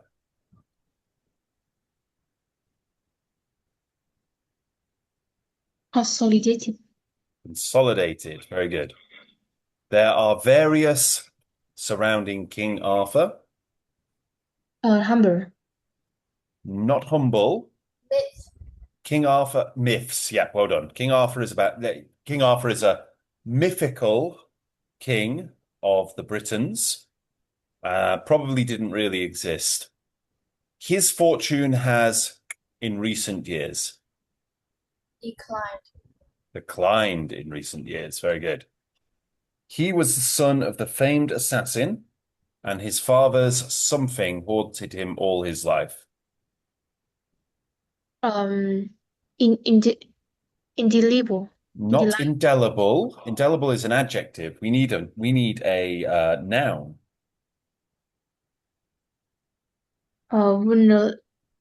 Not vulnerability. So he was the son of a famed assassin. So an assassin is someone who kills people for money. Legacy. So legacy, yeah. So his father's legacy as a murderer haunted him his whole life. So it was hard to for people to forget. This esteemed university is the great of its enlightened founder.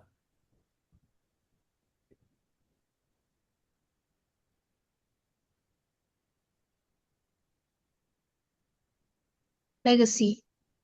is the great legacy of its enlightened founder. Well done. These beloved traditions are part of our cultural what? Myths. Not myths. Consolidated. Nope.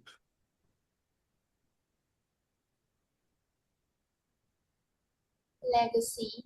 Legacy again, yeah. She hid her something by pretending not to care what people said about her. Humble. Not humble. Humble is something you are. Vulnerability. Vulnerability, yep. So she didn't want people to know she did care about what people said, so she pretended she didn't. Although he was rich and powerful, he remained a man. Humble. A humble man. Very good. The fact that the window was open was not to us at first.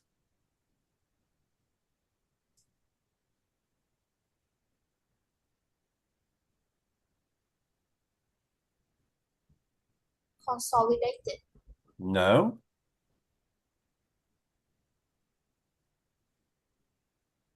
So this is sort of like not important.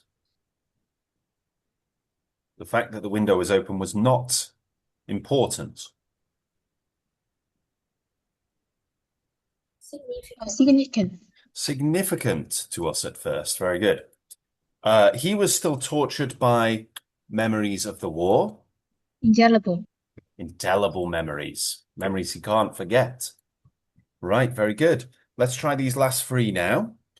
The last to rule over all of China, was the Qing dynasty, whose emperors ruled from 1644 until 1912. Dynasty.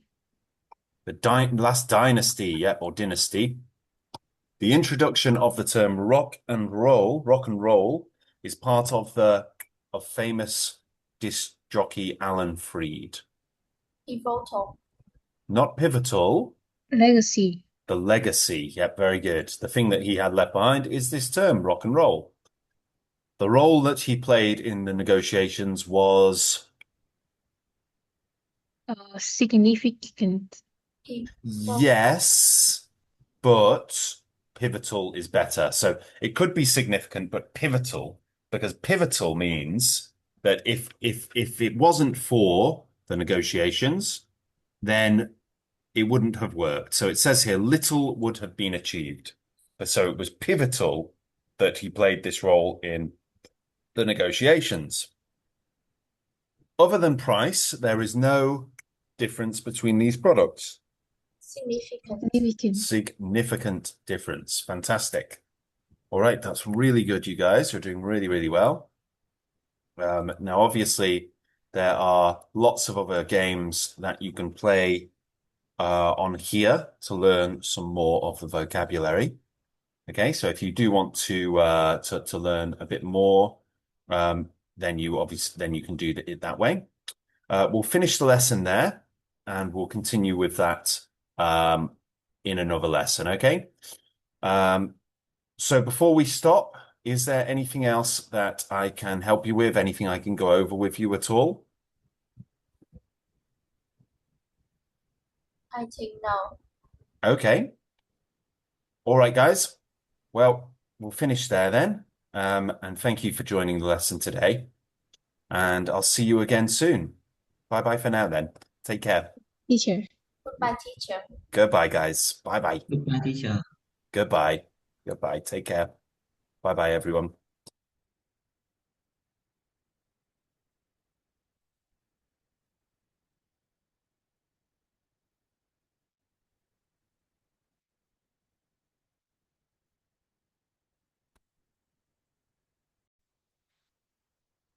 Okay, guys. So we'll start today's lesson with with a vocabulary game. Okay. So you can see the vocabulary bank, which is in the chat box. You'll be able to see that. just in the chat box there. So have a look through the 15 words that you can see, and we're going to see if we can work out which word of the 3 listed here is the correct one. So first of all, this word is a noun, and a related word is fire. Does anyone have any idea what this word could be? Is it severe, attraction, or illumination?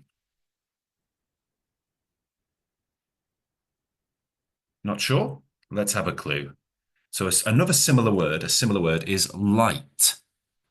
So light. Does that help at all?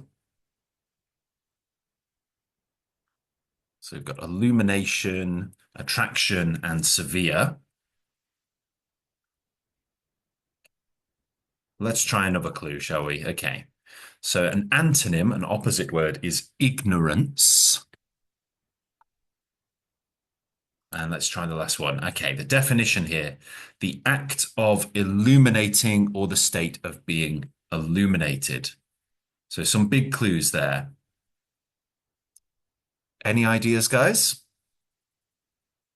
What word we're looking at here?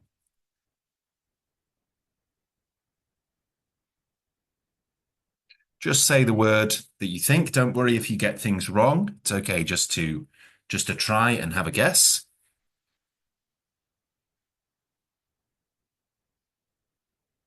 Or if you are a bit shy of talking, just write the word in the chat box.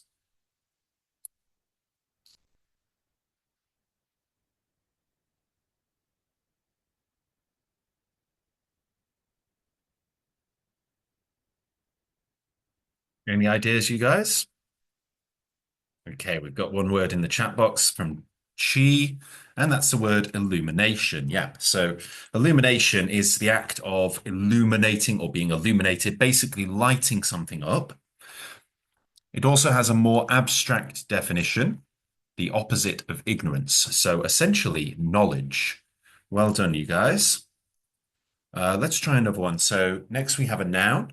This is an arena or stadium consisting of tiers of seats rising outward, forming an open central area used for performances, contests, and the like. So this is like a kind of very, very much like a stadium in that the seats sort of start on the ground close together and then they get wider and wider in the circumference. Yep, well done, guys. That's amphitheater, and we can see an image of an amphitheater right here, which is actually related to today's lesson. Next, we have a noun. We have a related word there, but I don't think that's going to help much. So a similar word here is background, which is a major clue there. Background. So we're talking about something that goes behind. Yep, the word is backdrop, very similar word. A curtain at the rear of a stage setting upon which are painted elements of the setting, such as windows, furniture, the sky, or the like, often used in theatre. Next, we have a noun, and the example is magnetic is a powerful force. So we're talking about the ability to draw something in, to pull something towards itself. Yes, well done. The word is attraction. Good job. And the opposite word is repulsion. So push something away. Very good. Next, we have a noun, and a related word is artisan. So an artisan is someone who's very, very good at what they do, usually a manual physical skill, usually one where you create something. Yep, we've got craftsman. So a man, or rather a person who practices a craft or skilled trade. Very good. All right, well done, guys. Now we're going to buy some powers to just make the game a little easier. We have an adjective here, and a related word is delectable. So when we describe something as delectable, we're usually talking about food that we really like, really delicious food. So what kind of adjective here could that possibly match up with? Only one of these words is an adjective, so that's a major clue. Which word could it be? Yes, well done. It's enjoyable. And some similar words are pleasing or entertaining. Very good. Next, we have a noun, and a similar word is captive. So a captive is someone who is basically restrained against their will. It's a prisoner. Well done. Somebody who is held under close guard or restraint, especially while on trial for a criminal offense, after conviction of a crime, or as an enemy during wartime. Very good. So the example there is the captive in handcuffs was marched into the room. Next, we have a transitive verb, and a related word is maintain. So when we maintain something, we sort of keep it going, keep it working, keep it operable, keep it alive. And the word is, yes, well done, preserve. A similar word is to conserve. And the definition here is to protect from injury, harm, or mishap. Very good. So the example, using this polish will help preserve the wood. Very good. All right, next we have a noun. And the example here is the troops engaged in heavy that day. So what could that mean? The troops engaged in heavy something that day. Combat is right. Yep, combat, fighting, conflict. And the definition here is fighting as between warring opponents. Very good. All right, let's proceed. Next, we have a noun, and a related word is belligerent. Now, belligerent can also be used as an adjective, but in this case, we're talking about a belligerent, as in somebody who is fighting on one side of a war. Let's take a couple away. So we've got the word gladiator or the word complete.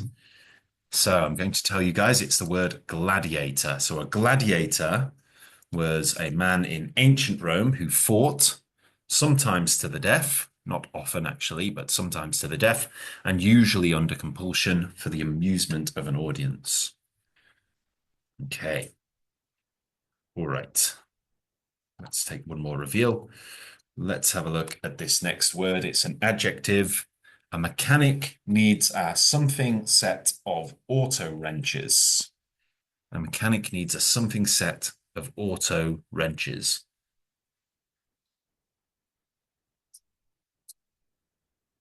So what we need here is an adjective to talk about something being full. Not amphitheater. Let's have some clues. So a similar word would be all. A synonym would be whole. And the definition, lacking no necessary elements or parts. So when something is complete, well done. Very good. A mechanic needs a complete set of auto wrenches. Very good. Next, we have a noun, and a related word is despot. So a despot is, well, somebody who rules absolutely. So let's have some, a similar word is king. Yes, and you guys have worked it out. Emperor, the supreme ruler of an empire. Next, we have an adjective, and a related word is tough. Tough. So let's have some clues for that one. A synonym is rigorous, and the definition, extremely harsh, extremely strict, harsh, or rigid. It's not the word combat, although I can see why you've made that connection. Combat is actually a noun, and this is an adjective. So we're describing a noun. The example here is his father was a judge of his friends.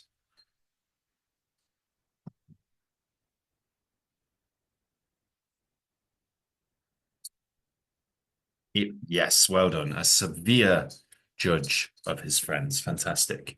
Next, we have a noun, and the definition is the process of putting into effect.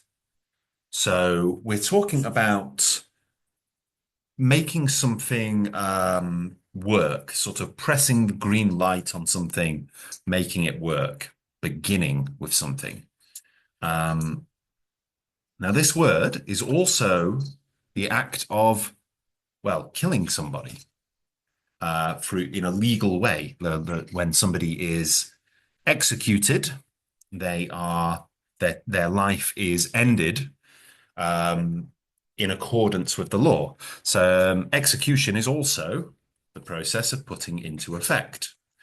There we go. So next we have a noun, and this is a person who engages in trade, a dealer or a merchant.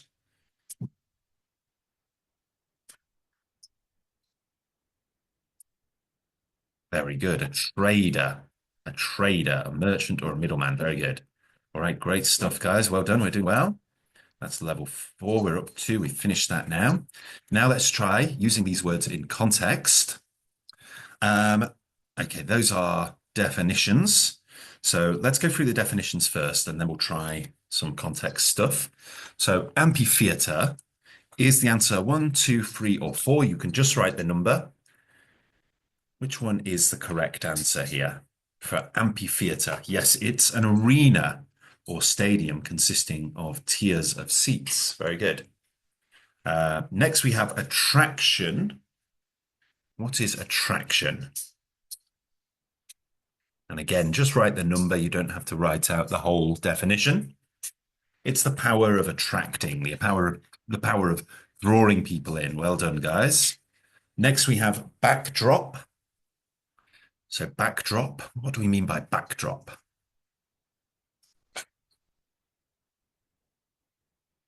Very good. A curtain at the rear of a stage setting. Fantastic. Combat. So we're talking about combat. We're talking about, yes, fighting as between warring opponents. Next, we have complete. So when something is complete, what do we mean by that? Very good. Yeah. Lacking no necessary elements or parts. A craftsman. A craftsman. What is a craftsman? Who can tell me? It's number 4. Very good. A man who practices a craft or skilled trade, an artisan. An emperor. What is an emperor?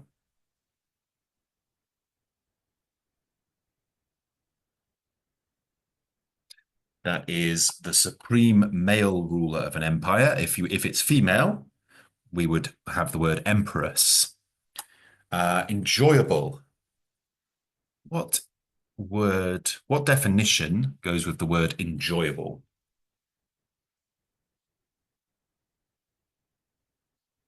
It's pleasant or entertaining. Very good. Execution, not the definition where we mean killing someone with the sanction of the law, but the process of putting into effect. Well done. And a gladiator. What is a gladiator?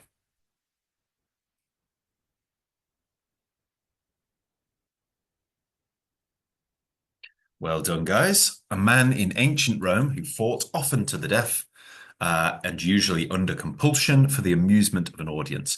Now, I will correct the definition here. The word often is not strictly true. Gladiators didn't often fight to the death, although sometimes they were killed, or but they weren't always killed. They didn't often fight to the death. They did often fight. Illumination. So lighting things up. What do we mean by yes? The act of illuminating, the act of lighting things up, or in many cases, illumination can also mean illumination of knowledge, lighting up the dark areas of ignorance. And then we have this verb preserve. What do we mean by preserve? Very good. To protect from injury, harm, or mishap. Great work, guys. We're doing really well. A prisoner. What is a prisoner? Yes, it's a person held under close guard or restraint, especially while on trial. Severe. What do we mean by severe? It's an adjective. If we describe, yep, very good. If if a punishment is severe, we mean it's extremely strict, harsh, or rigid. And trader. What is a trader? Someone who engages in trade, a dealer, or a merchant. Very, very good. Okay, fantastic work, guys. And of course, we've done really, really well there. Now let's have a look. So we've got our vocabulary bank here, which you should be able to see. Let's try one more here. Okay. Let me just check if this is the game that I want. Fill in the blank. Set one down. Okay, yes, this is the one. So let's try using these in context now.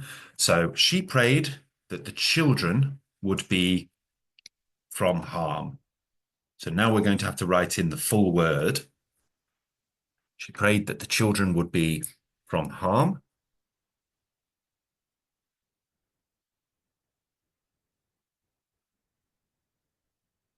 Now you can use the same word more than once in this activity.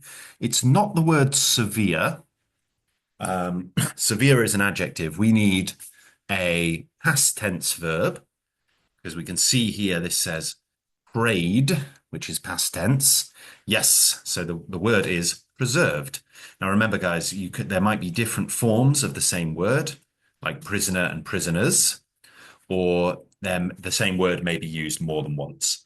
Next, we have the troops engaged in heavy that day.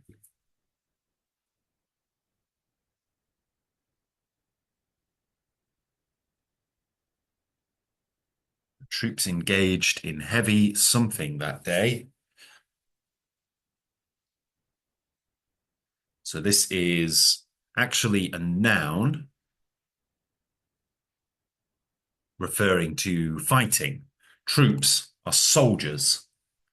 It's a more informal way of saying soldiers.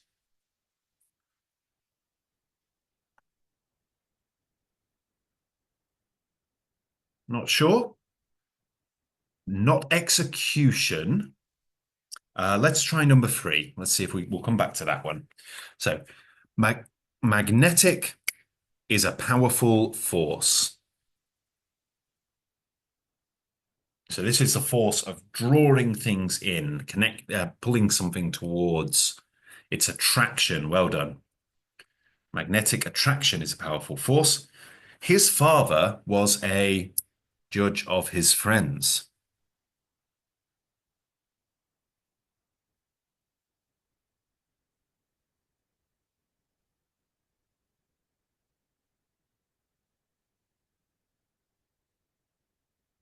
A severe judge of his friends. Very good.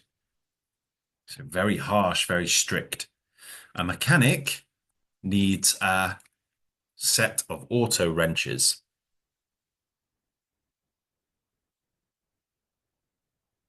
So if you're a mechanic, you need to have all of the tools, not just some of them, but all of them.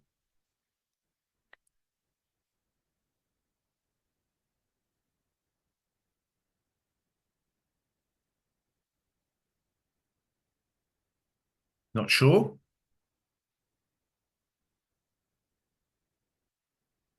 We'll come back to that one, okay? It's not execution. Let's try this next one. We're allowed to exercise in the yard. So what group of people are allowed to do exercise in the yard? And this is a plural. It's prisoners. Very good. And we can tell it's prisoners and not prisoner because it's were and not was. Punishment for even small crimes could be in those times.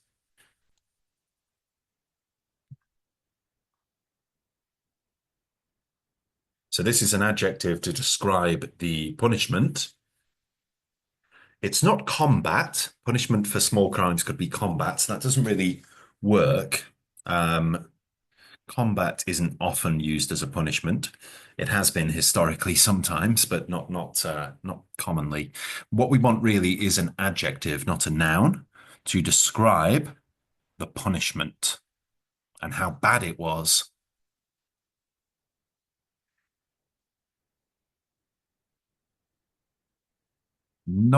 So it's not preserved. We need, again, preserved isn't the right sort of thing we're looking at here. We're looking for an adjective to describe something as being particularly cruel or harsh or strict.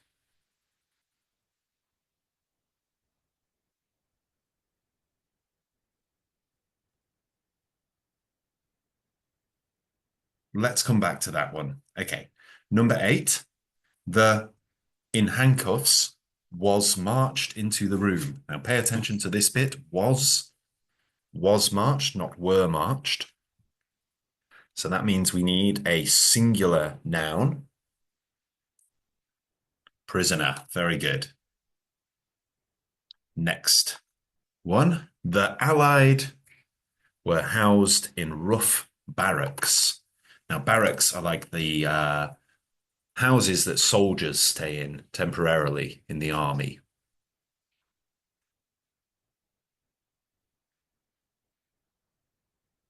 Yes, and it's the word prisoners again. Very good. And we see it's a plural noun because of the word were. Next, the of the plan will require everyone's help. So this is when we put a plan into motion.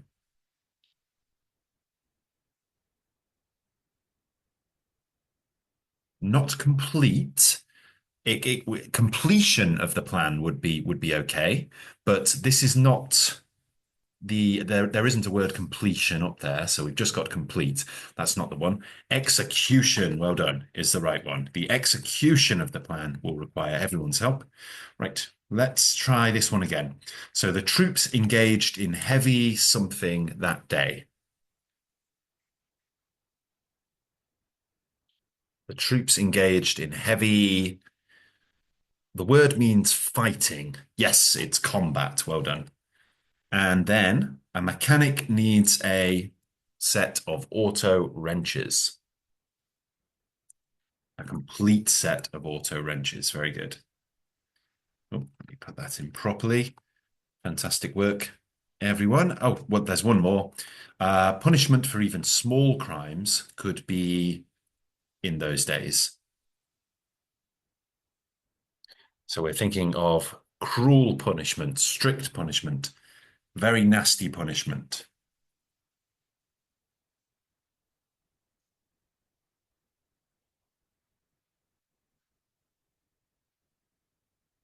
Any idea at all, guys?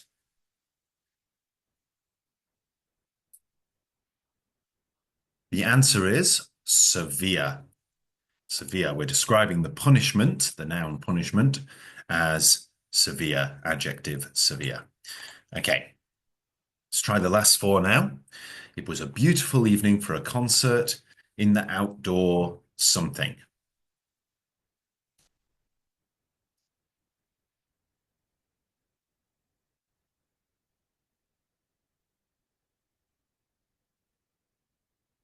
So a concert, it's like a big musical event.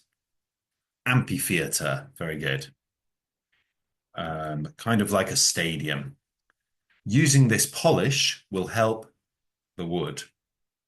Preserve the wood, very good. Her son had died in combat in Italy, well done. Without giving this information, the report is not complete. Very good. All right, well done, guys. Great job. Now, what we're going to do now is we're going to watch the video about the Colosseum, and it will contain all of the vocabulary words we've just learned. So now we can see them in context once again.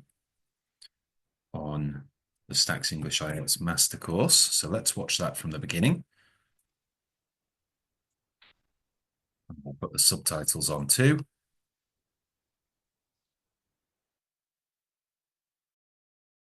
The Colosseum. Always at the top, smack bang in the middle of Rome, you'll have no trouble getting there. With that being said, here are a few facts to know. The Colosseum is an amphitheater and was built and added to by a number of Roman emperors over the years. In the Colosseum, gladiators would fight, battles would be replayed, and executions would be shown. Underneath the Colosseum, prisoners awaited death. Animals from around the world were caged, and gladiators prepared to enter the arena. Because of the many executions throughout its history, the Colosseum is now being used to shed light on the death penalty. When a prisoner anywhere in the world has their death penalty sentence changed to a less severe sentence, the Colosseum's nighttime illumination changes from white to gold. Completed in 80 AD, making it almost 2,000 years old, it's still the biggest amphitheater in the world today.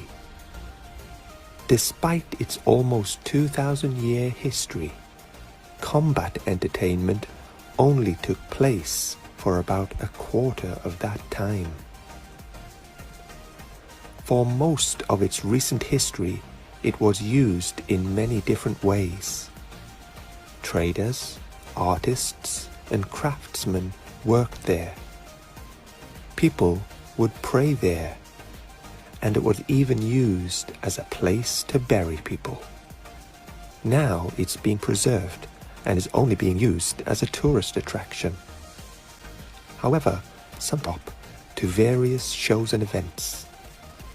If you decide to go to the Colosseum, my only advice is book your ticket in advance and go early in the morning.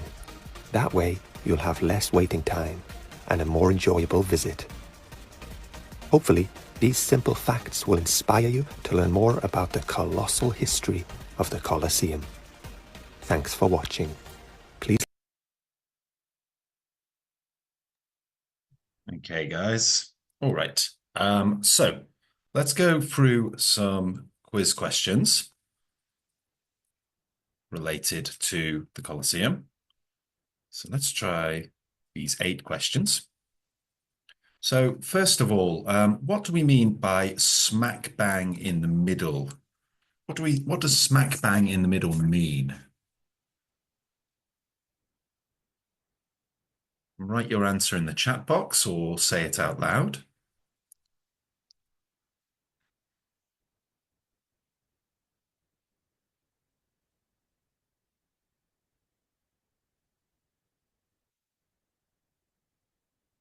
So is it nowhere even close to the center, close to but not exactly the middle, or directly in the center? So we can write A, B, or C just to save time.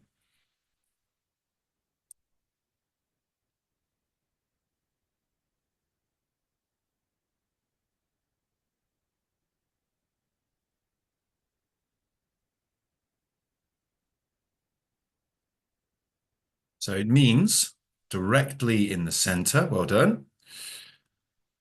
Smack bang in the middle. It's an idiom for directly in the center. You'll have no trouble. What does that mean? Does it mean it will be hard, it will be easy, or it is illegal?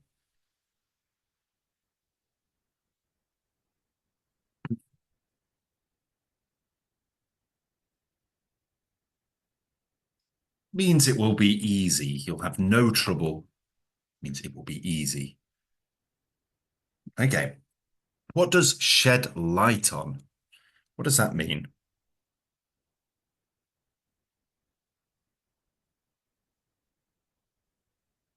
Does it mean A, to reveal more information about something. B, to turn on the light or light a candle. Or to illuminate the shed.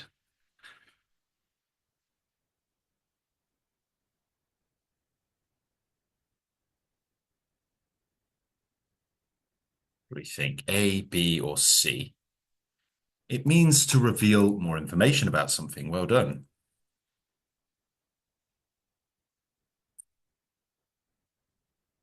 The Colosseum is something many tourists wish to see when they visit Italy. Is that true, false, or not given in the video?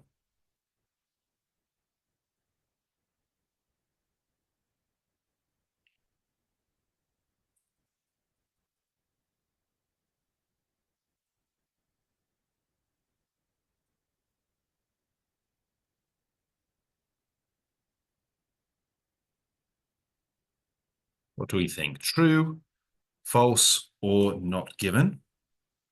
So Quinn is saying it's true. Let's have a look. Quite correct, yep. The Roman Emperor Vespasian started building the Colosseum. True, false, or not given?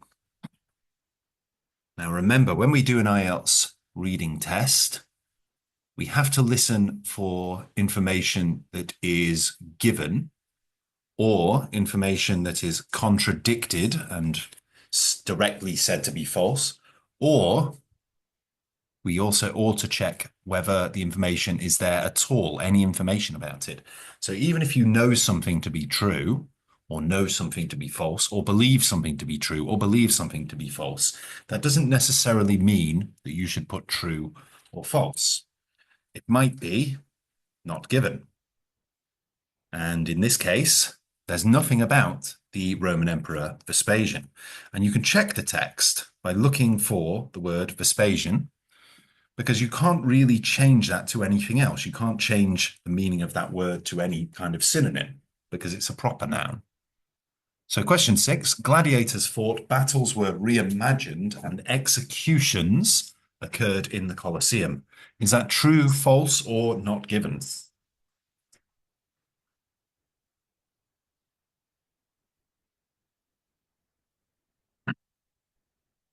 True is the correct answer. Well done. Underneath the Colosseum, prisoners were free to go, waited to be executed, or prepared for battle.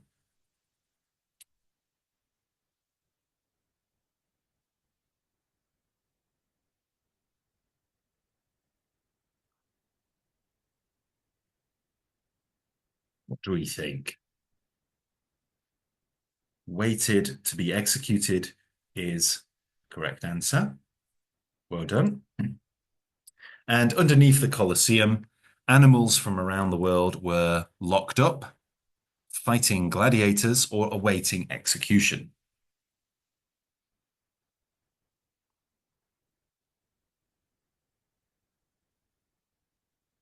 Yes, animals were locked up. Well done. All right, great job, guys. So we're going to practice a little speaking task now, which is called a historic place. Now, this is a task 2 practice test. So with task 2 in the IELTS speaking test, you have to speak continuously for 1 to 2 minutes. Now, what we're going to do is we're going to have 1 minute to prepare what we're going to say, as we would in the IELTS speaking test in part 2. And then I want you to speak for 1 to 2 minutes on this subject. So we're going to start with, let's start with Quinn. Okay. I'll give you 1 minute to prepare. So make sure you have pen or paper or something to take notes with. Okay. I want you to describe a historic place that you know about. So I'm going to give you 1 minute to prepare, starting from now.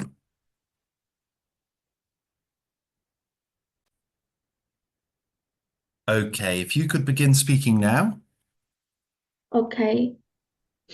The Colosseum, also known as a Flavian amphitheater, is an enduring symbol of the Roman Empire grandeur and complexity.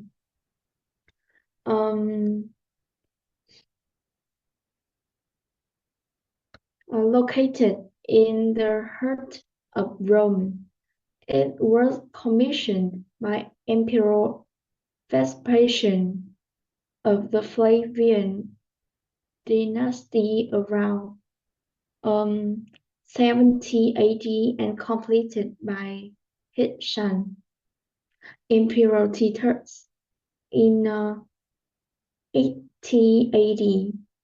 Over the years, it underwent modification by subsequent emperors, including Domitian, who added underground tunnels and chambers known as the Hypogeum.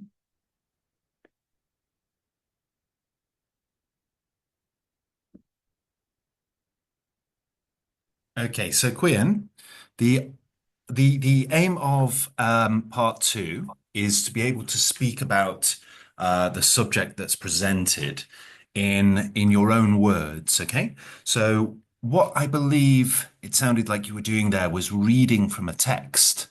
And that's not really what we're looking for in the IELTS test. Obviously, when you go into an IELTS speaking test, you will not be allowed to take anything with you, which you will just have the 1 minute provided to make some notes about what you're going to say.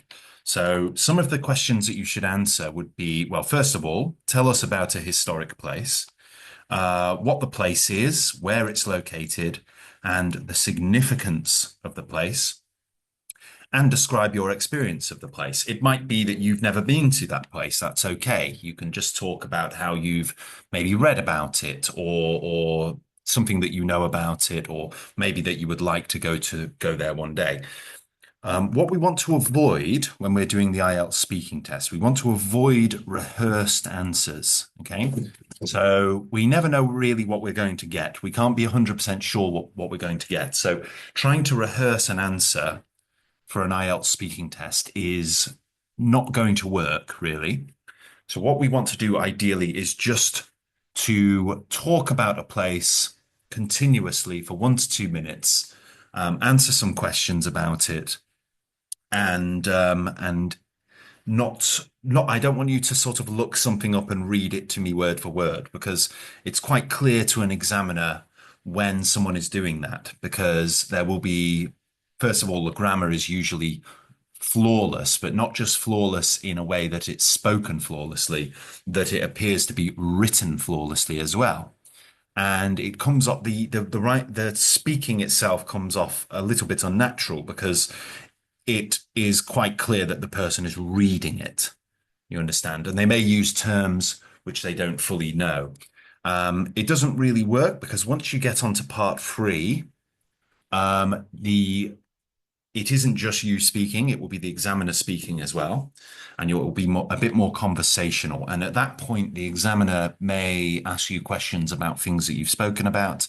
And if you're not entirely familiar with it, it will betray the idea that it will betray the fact that you've rehearsed an answer. So we want to avoid rehearsed answers, okay? So let's try this again. This time, let's try it with Chi. So Chi, I would like you to describe a historic place that you know about. You should say what the place is, where it is located, and what is the significance of the place, and your experience of the place. Okay, so I'll give you a minute to prepare, Chi, and you can take some notes. Your minute starts now, okay? Okay, so if you could begin speaking now, please. Yes. I think a historic place that I know about is Lam Kinh Historical Site, and it's located in Thanh Hóa Province, Lam Sơn Town. I think it is so important with our traditional, because this is one of the historical relics of Thanh Hóa with a long history. It commemorate the matches of heroes who came before, and the experience when I come here is everything is so historical. I can see the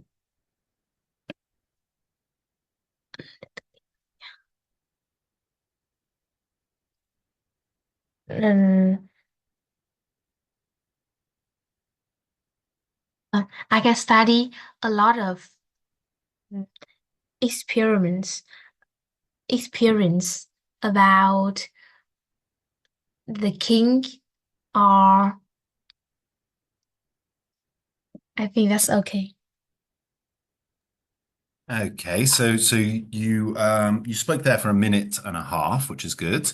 Ideally, we want to try to get up to that 2 minute mark, but you can see there that she you self-corrected a number of times. You made sure that you were talking in the past tense where necessary, and you were able to go through all of the questions that are presented. So you're doing well there, Chi. Next, I would like to hear from Vutandat.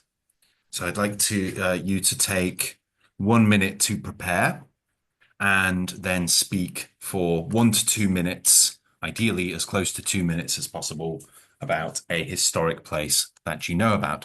So Vutandat, I'm going to give you a minute to prepare, and then I want you to speak afterwards, okay? So your minute begins now. Okay, if you could just begin speaking now, please. Yes. In my country, we are many historic places such as Lighting Pagoda, King Jing Le Temple. Especially, we have one pillar pagoda. It has been around for 1,000 years, and it is the part of Hanoi. Every every year, there are there are many domestic and foreign tourism coming here. It helps Vietnam tourism becomes more popular and mm, and trending. In short, Pillar Pagoda is symbol of Hanoi and Vietnam. Um, in my, in the future, me and families will go to Hanoi and I go to here. Yes. Okay, so you spoke for 1 minute and 20 seconds there. So again, we want to try to, 1 minute is acceptable, but we want to try to make it up to 2 minutes if we can. You have to be careful, Vutandat, with your prepositions, your use of plurals, putting the S's on the present simple when necessary, and use of articles as well. So remember things like a and the, and correct usage of verbs when you're using the present simple, like he goes, it goes, she goes, or we go, they go, you go, and I go. So that might be something to review. Use of the correct tenses as well, and prepositions, words like of and in and at. Okay. All right, guys. So well done there. Well done for practicing the speaking. Okay. Let's just close that quickly. One moment. Okay. Okay. What we're going to do now is we're going to have a look at just something we're going to do conversationally. Now, this is a writing task, but we're going to just talk about it a little bit. Okay. So what we've got here is a prompt. Some people think that learning about history is a waste of time, while others believe it is essential. So we're going to discuss both sides of the argument and give our opinion. So let's go back let's start with Vutandat this time. So Vutandat, what do you think about this? Some people think that learning about history is a waste of time. What do you think? Just briefly.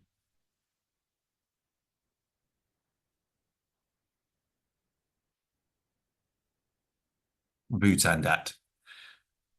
Do you think that learning about history is something that we need to do? Do you think it's something we should be doing in school?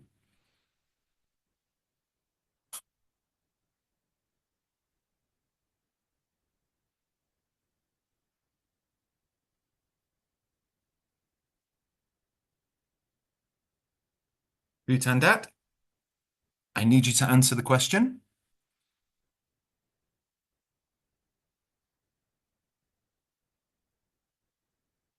Okay, let's move on. So, Cheek, what about you? Could you tell me what your opinion is? Some people think that learning about history is a waste of time, while others believe it is essential. What do you think? I think I don't agree with this opinion. Which opinion do you not agree with, though? Learning about history is a waste of time. So you don't agree that learning about history is a waste of time. Why do you think it's not a waste of time? Because I think that um, if you learned uh, history, you can know a lot of things that your uh, I can describe this. Okay, so something that might help you here is you've made your opinion clear, and what we want to do really is provide facts, evidence, examples to justify your opinion. So you've said that history is not a waste of time. Learning about history is not a waste of time. Um, and you were giving me some reasons why that is. Okay, so could we let's continue with that. So what can we learn from history?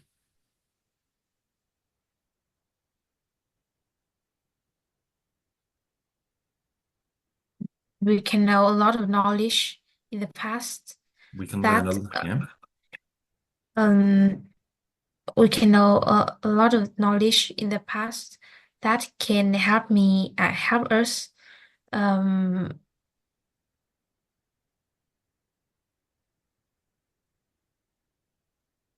Yes. uh, Okay.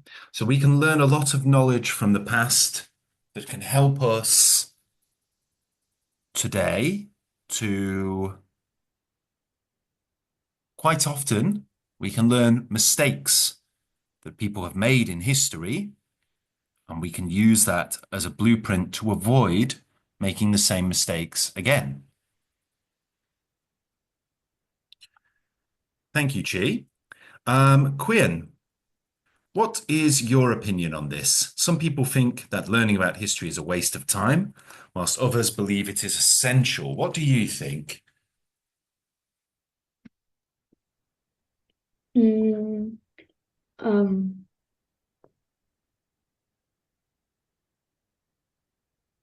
I think I don't agree because Just to be history. clear, sorry, Quinn. When you say I don't agree, there are two opinions stated here.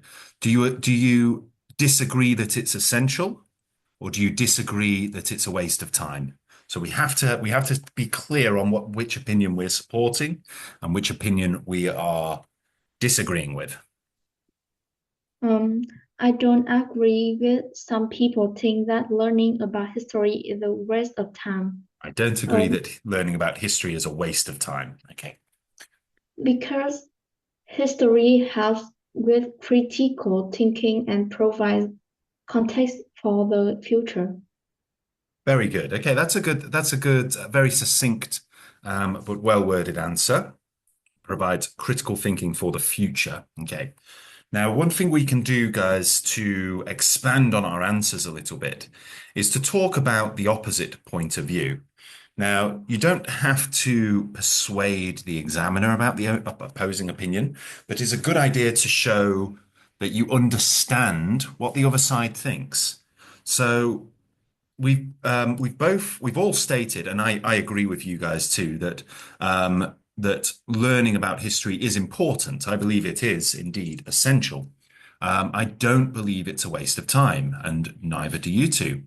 So what might be useful to enrich our argument is to state why some people might believe it's a waste of time. So, Quian, could you tell me why would anybody think that learning about history is a waste of time? Why would anyone think it's a silly thing to learn about or a pointless thing to learn about? Why people think that? Yeah, why would people think that?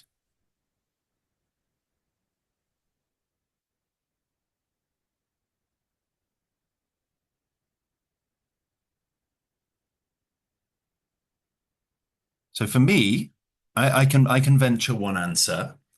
I can imagine that some people might see history as being just a bunch of events that happened a very long time ago that really have no bearing on today. And it's very easy to see that because if you go back 1,000 years and we talk about English history, we could talk about 1066, the Norman invasion, and the Battle of Hastings, and William the Conqueror crossing the Channel, and all of that. And people think, why was that important? Why does that even matter? Who cares what happens? It wouldn't matter who won the Battle of Hastings. Everything would still more or less be the same. That's probably what some people would think.